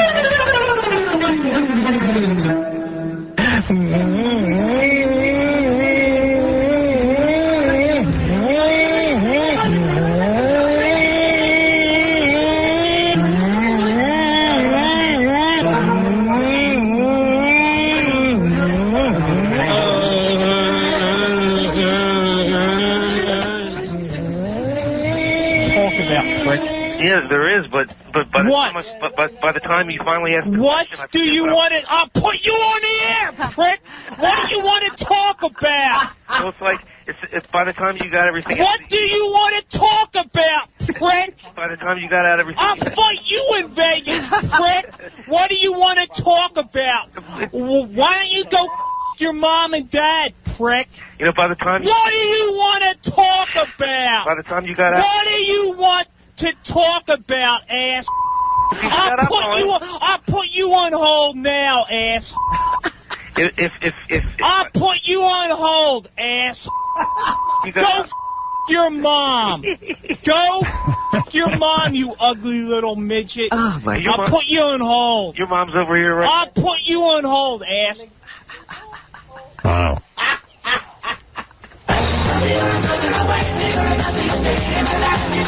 Montell, get out of here. I got to talk to Montell Williams' ex-wife. Moron. You're embarrassed, aren't you? You better apologize. I'm not embarrassed because I know a lot that you don't know. So you don't know anything. Why would I be embarrassed? How could you not know Thurgood Marshall? Seriously. How do you not know that? You love not to know. I know. You love not to know. Kryptonite to you. Books are like kryptonite to you, aren't they? You know where you should hide your money, ma'am? In a book. I'm a student, moron. Yeah. Oh, what school do you go to? I go to Montclair State University. Montclair State. I got in there. You got in there studying Proud comedy? woman.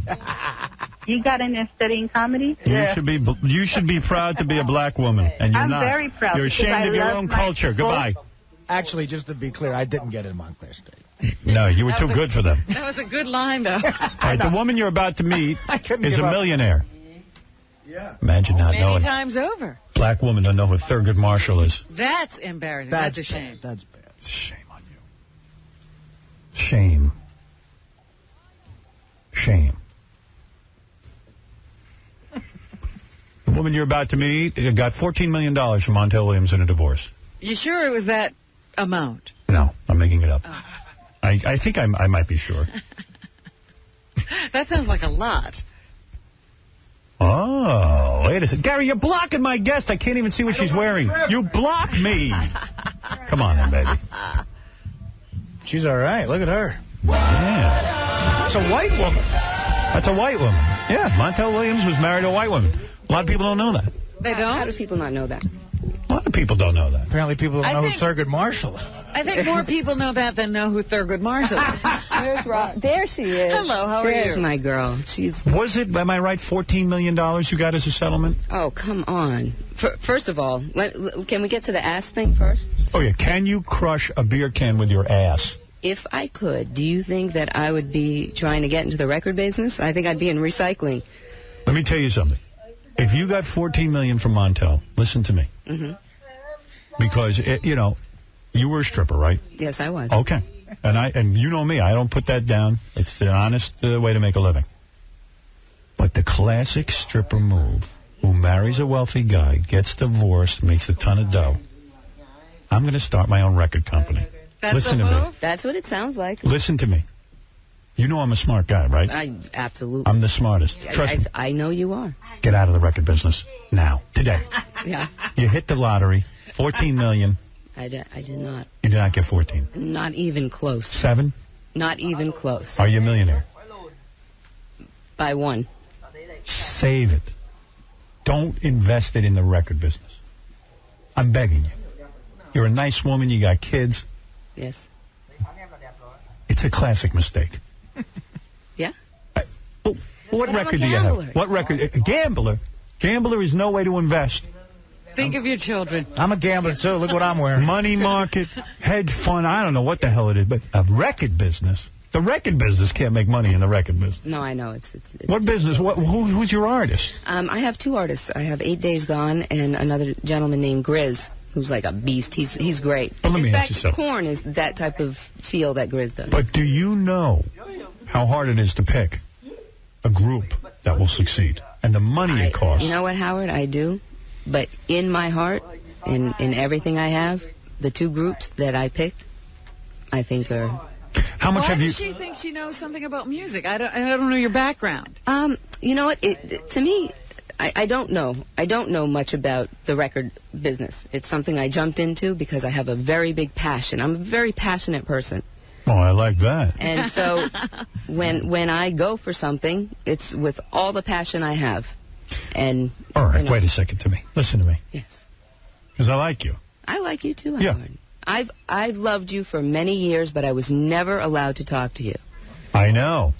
Who kept you from us? Montell. Yes. Montell Williams did. Yes, he did. How did he do that? I used to beg him because when the whole thing exploded with the Whoopi thing, yes. I asked him, I said, you should really go speak to Howard. And he said no. He said absolutely not. He says he pushes buttons. I won't be able to get to say what I have to say. And yeah. Hey, screw. Now you're here. So now I'm here. That's it. But listen to me with this record thing. Listen to me and listen Howard, carefully. Don't discourage me. I'm gonna discourage you. I'm right there. I'm working with the best people. Do you have these records with you? Yes, I do. I should probably listen to them. I think you should. But let me understand something. How much money have you invested? Your money? Yeah.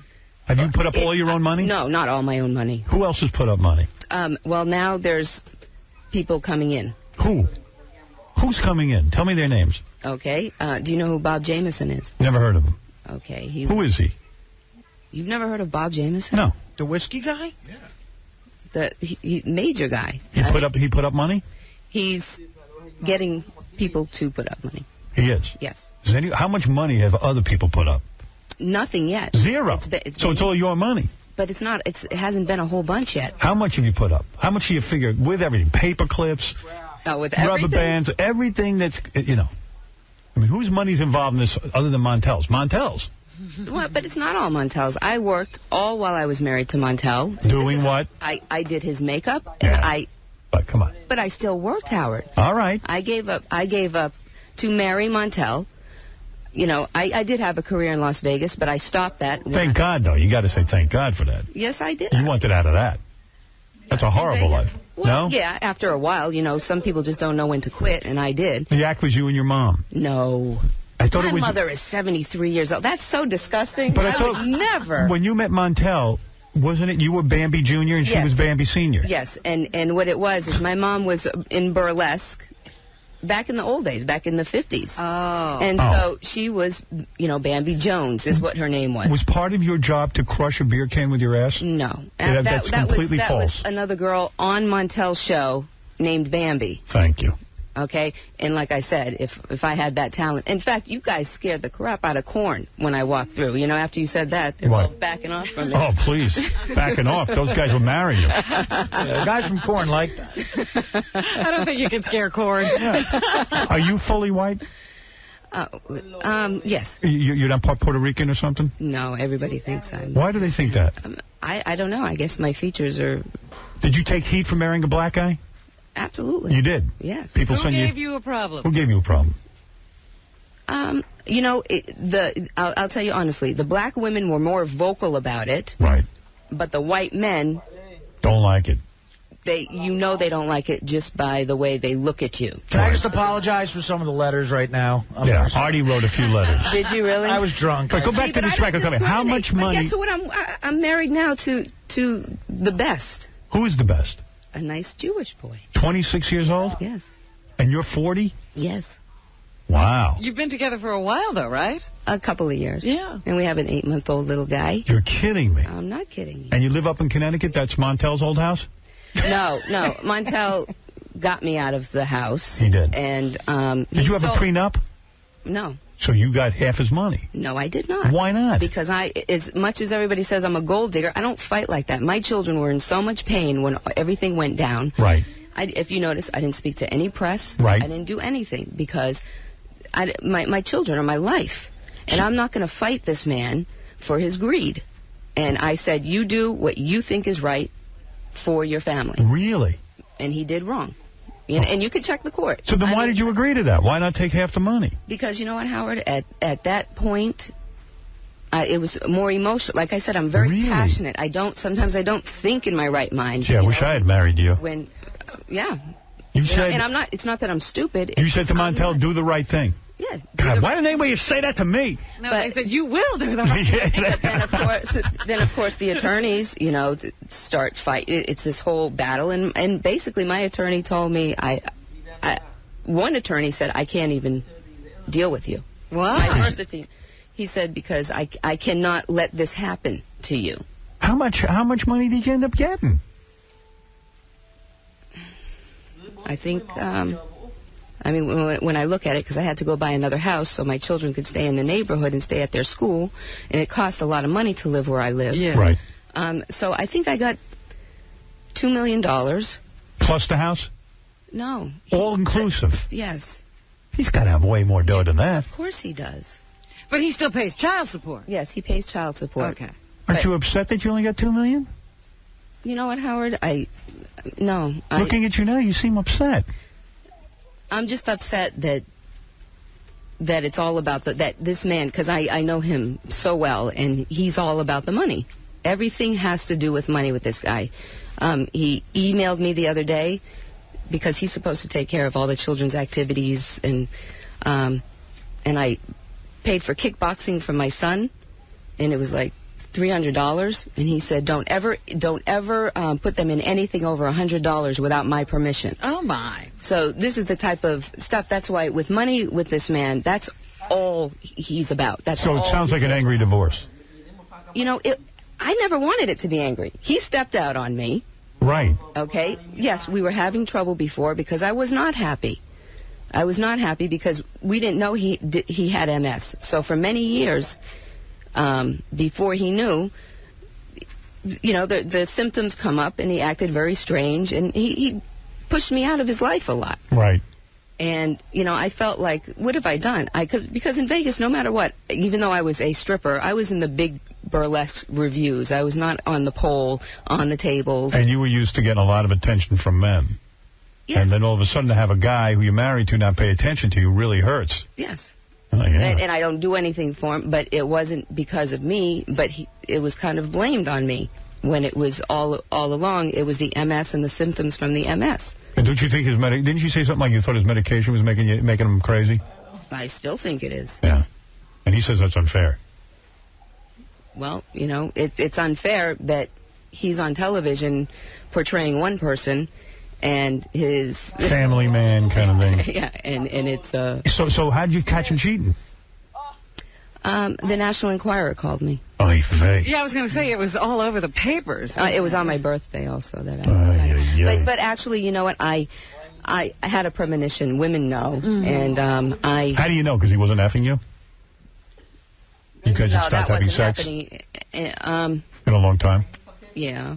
No, it wasn't that. I found a number when we were on a snowboarding trip and confronted him, and he lied about it, and that put the first thing in. And then we were always together. Then all of a sudden he started having friends and going places. He was yelling. Was there a lot of yelling and screaming when you guys got divorced? No. And I didn't throw his clothes out the window. Yeah, I read that. Like everybody says, I did that too. If you saw the home we lived in, there was no possible way that could happen. Right. So now you got $2 million, and how much of the money are you putting into this record business? That's what I'm worried about. I don't want to see you penniless. No, I know. That's why now I have people coming in. Yeah, how much money have you invested so far? 200, 300? A little less than that. Oh, man. 300,000 we're talking? Yeah. See, when you got $2 million, though, you got to hold on to that $2 million and live off the interest. Absolutely. But luckily I had the producer that did both the albums. Great guy, gave me a great... a lot of people helped out. Get out of it. But the only... Cut your losses. What, do you got, a fly there? No, it's a fuzz. Fuzz? Yeah. Who was fuzzing on the microphone here? Oh, no. For me. I wouldn't go near that microphone. Baba Booey. I'm worried in your studio, exactly. Howard, if I see hair on a microphone. You know there's something wrong there. That was a midget stripper we had. That's it. Hey, you know what? I've never seen a midget stripper. Oh, yeah? Come by my house this weekend. You must have been wild back. I have a lot of requests from band members and stuff for that. So what happened? You went on the Montell Willam show. You were there with your mom, and then afterwards he asked you out, and then how long did it take for him to get you into bed after that? Oh, this is the other thing. A long time. It did? Yes. Yeah. A couple of AIDS tests. And oh, yeah? You guys took AIDS tests? Absolutely.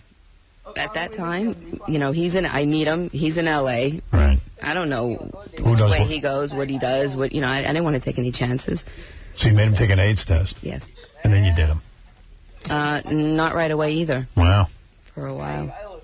Sorry you married him? No.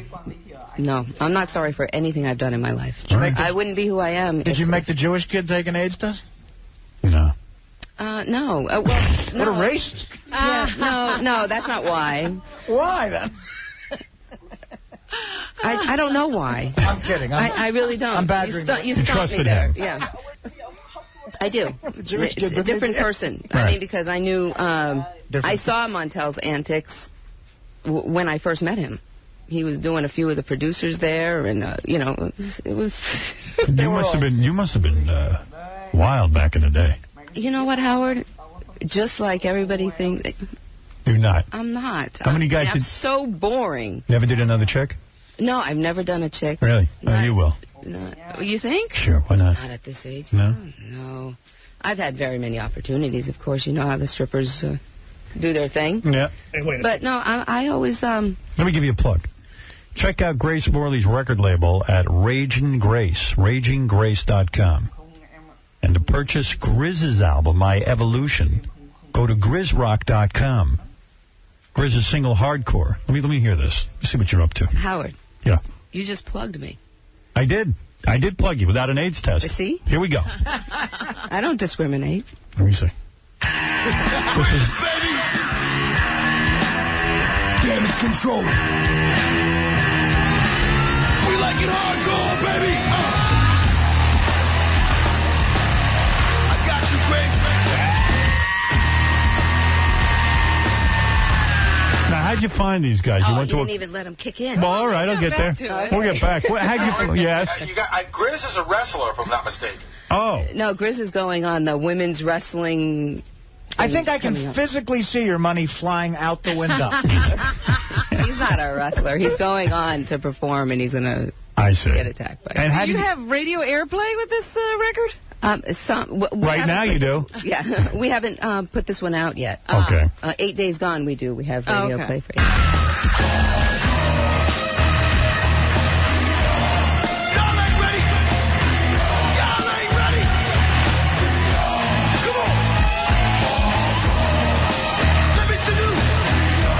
I got to admit, I don't understand this kind of music. Don't mean it's no good. I just don't get it.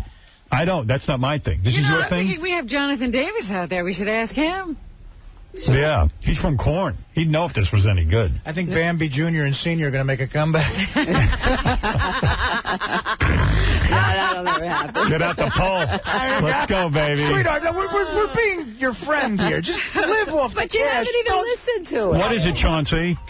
Why would this woman come on a national radio show and trash the father of her children? Isn't that going to make life harder for her children rather than easier? You think he's going to like this? You're embarrassing him, and now it's going to make it harder for them. Can I answer this? Yes, please. Well, I don't know if you know the man I was married to, but since I've interviewed him, I know him. Okay, well, if you've interviewed him, then you know that he's written books trashing me. He's been on television trashing me. Neither one of us are supposed to be doing anything trashing each other because it's in our divorce decree. So, no, well, I got to tell you something. I interviewed him, and I asked him about the divorce. You know what his comment was? I'm not going to talk about my wife. That's what he said to me. I'm not going to talk about her. Maybe that's what he said to you, but, you know, maybe you should read his books. Maybe you're a crummy interviewer, Chauncey. No, you're the only one he didn't. He's the only one he didn't trash. The last thing I don't know. I know I've met Montell. He seemed nice enough, but I wasn't married to him. He's a nice guy. Yeah. I mean, I'm not putting him down as a human being. Yes, you are. Of course you are. You're saying that he's all about money. That's putting him down as a human being. He has called me a gold digger in the press. Okay, sir? So then why can't she come back? So I'm supposed to play. I'm supposed to play dead because I'm not the celebrity. So that's what I've done for 5 years. He's supporting your children. He's supporting. They're his children. I take care of my children. He may monitor. Here we go with the money. He takes care of my children financially.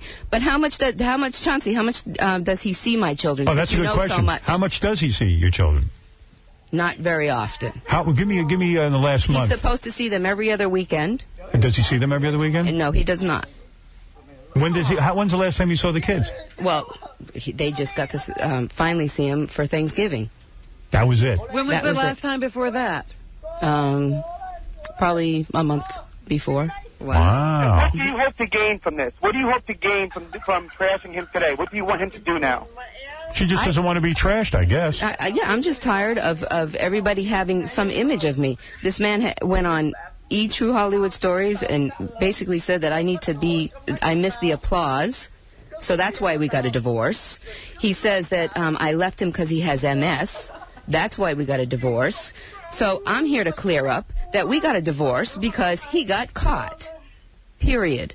And I am tired of laying down and letting everybody think, first of all, even squishing beer cans with my buttocks. I wish you could do that. You know, things like this. Hey, maybe I can. I haven't tried. If the record business doesn't work out, hey, I'm in a great place for recycling. But, you know, so I'm the woman that's supposed to play dead while the man that has a talk show that goes on and is basically a therapist on television telling people not to do what he does every day. Have you asked him why he hasn't seen the kids? I can't speak to the man. There is no speaking to the man. What do you mean? Speak to you. He does not speak to me, sir. You have no idea. After today, you think you'll get a response from him after this? What response will he have? Of course, he'll want to go back to court like he always serves me. He tried to take my children away from me 2 months ago. Why? Just because he plays this way. Whenever he feels, he's just not himself. I don't even know this person. I know the man that I was married to is a wonderful human being. Why don't you talk to his first wife before you come attack me, and see the track record? Why does he want the children? Why does he? I don't know. Why would he want the kids? To take them away from me to hurt me, because he can't hurt me any other way, because I got on with my life, sir. Okay? Chauncey, why are you defending him so much? You haven't got on your life. You're on a national radio show trashing Montell Williams. And Montell has been trashing me for the past 5 years, every chance he could, okay? Because nobody really cares about Montell until they talk about his stripper wife and all this stuff. Because nobody really he's not an exciting guy. So when he married the stripper, you know, oh, wow, this is something we can talk about. I started talking to him. Absolutely. Exactly. Yeah. You know, that sparked the interest. Right. So, you know what? Maybe you need to go interview him some more and really find out about him. All right. Take his word. There it goes. Okay. Oh, by the way, Howard? Yes? ABC World News, 12:30 today. News on demand. Oh, that's that please. online news. What's the matter with you? I wasn't going to listen to that. But Chauncey, I didn't know he was such a big Montell fan. Yeah. Hey, you know what? Roy, go ahead. You're on the air. Hey, Howard? Yeah. I'm just getting a little sick and tired of you having these women on the air who divorce men and get big settlements. And what do? They spread their legs for their man, and they think they're entitled to millions of dollars. I'm getting tired of that. Oh, okay. You had the pitcher's wife on yesterday, 2 days ago, and she said, well, if he cheats on me, I'm taking him to the cleaners. I didn't do that, though, though, archaic laws. I mean, you got hurt on But what you're not hearing, she's saying he's worth a lot more than what she got in the settlement. Go. You can check the court papers. Get a dime. She shouldn't get a dime. Well, she's got kids. Come on. Well, the child support is to some degree, of course. Yeah. But the kids got to live in a house. To live in this lifestyle she was you getting used to. No, sir. Excuse me. I met Montell. His talk show was on the air for 2 months. He did not even have a contract for after that. He was not. Howard, your $2 million took millions from you, and you can't sleep at night because she took the money from you. That's not true. That's not true. I slept last night. I did. I slept. Did you have a little stomach ache, though? I had a stomach ache, and I took a lot of medication. But modern feminism was supposed to be about women being independent of men's money. Listen, you got to be fair in this. About men's money. If Grace is telling the truth, it's not about money. If Grace is telling the truth, she's saying she walked away with whatever settlement he felt comfortable with. That's what she's saying. The fact is that but $2 million. Come on, Howard. Well, if the guy's got $30 million and he gave her $2 million, it seems. If the guy's got $30 million, I don't know what he's got, but if he's got $30 million and she took $2 million, well, that's okay. Relating to your case, that would have been a bargain, right? And I think that's forget my case. I'm not here complaining about anything. What? I'm not complaining about my case. I'm very satisfied with what went down between me and my ex-wife. And I think she would tell you that I am. I had that kind of relationship, Howard, honestly. Yeah, you've said that. Believe me, every woman wishes they had that kind of relationship with me. Howard, you've been upset about the settlement that you had. No, listen. It's always hard for a guy to sit and go, oh, my God, I worked my whole life. And, you got to give up half. That's the way it is, or sometimes even more.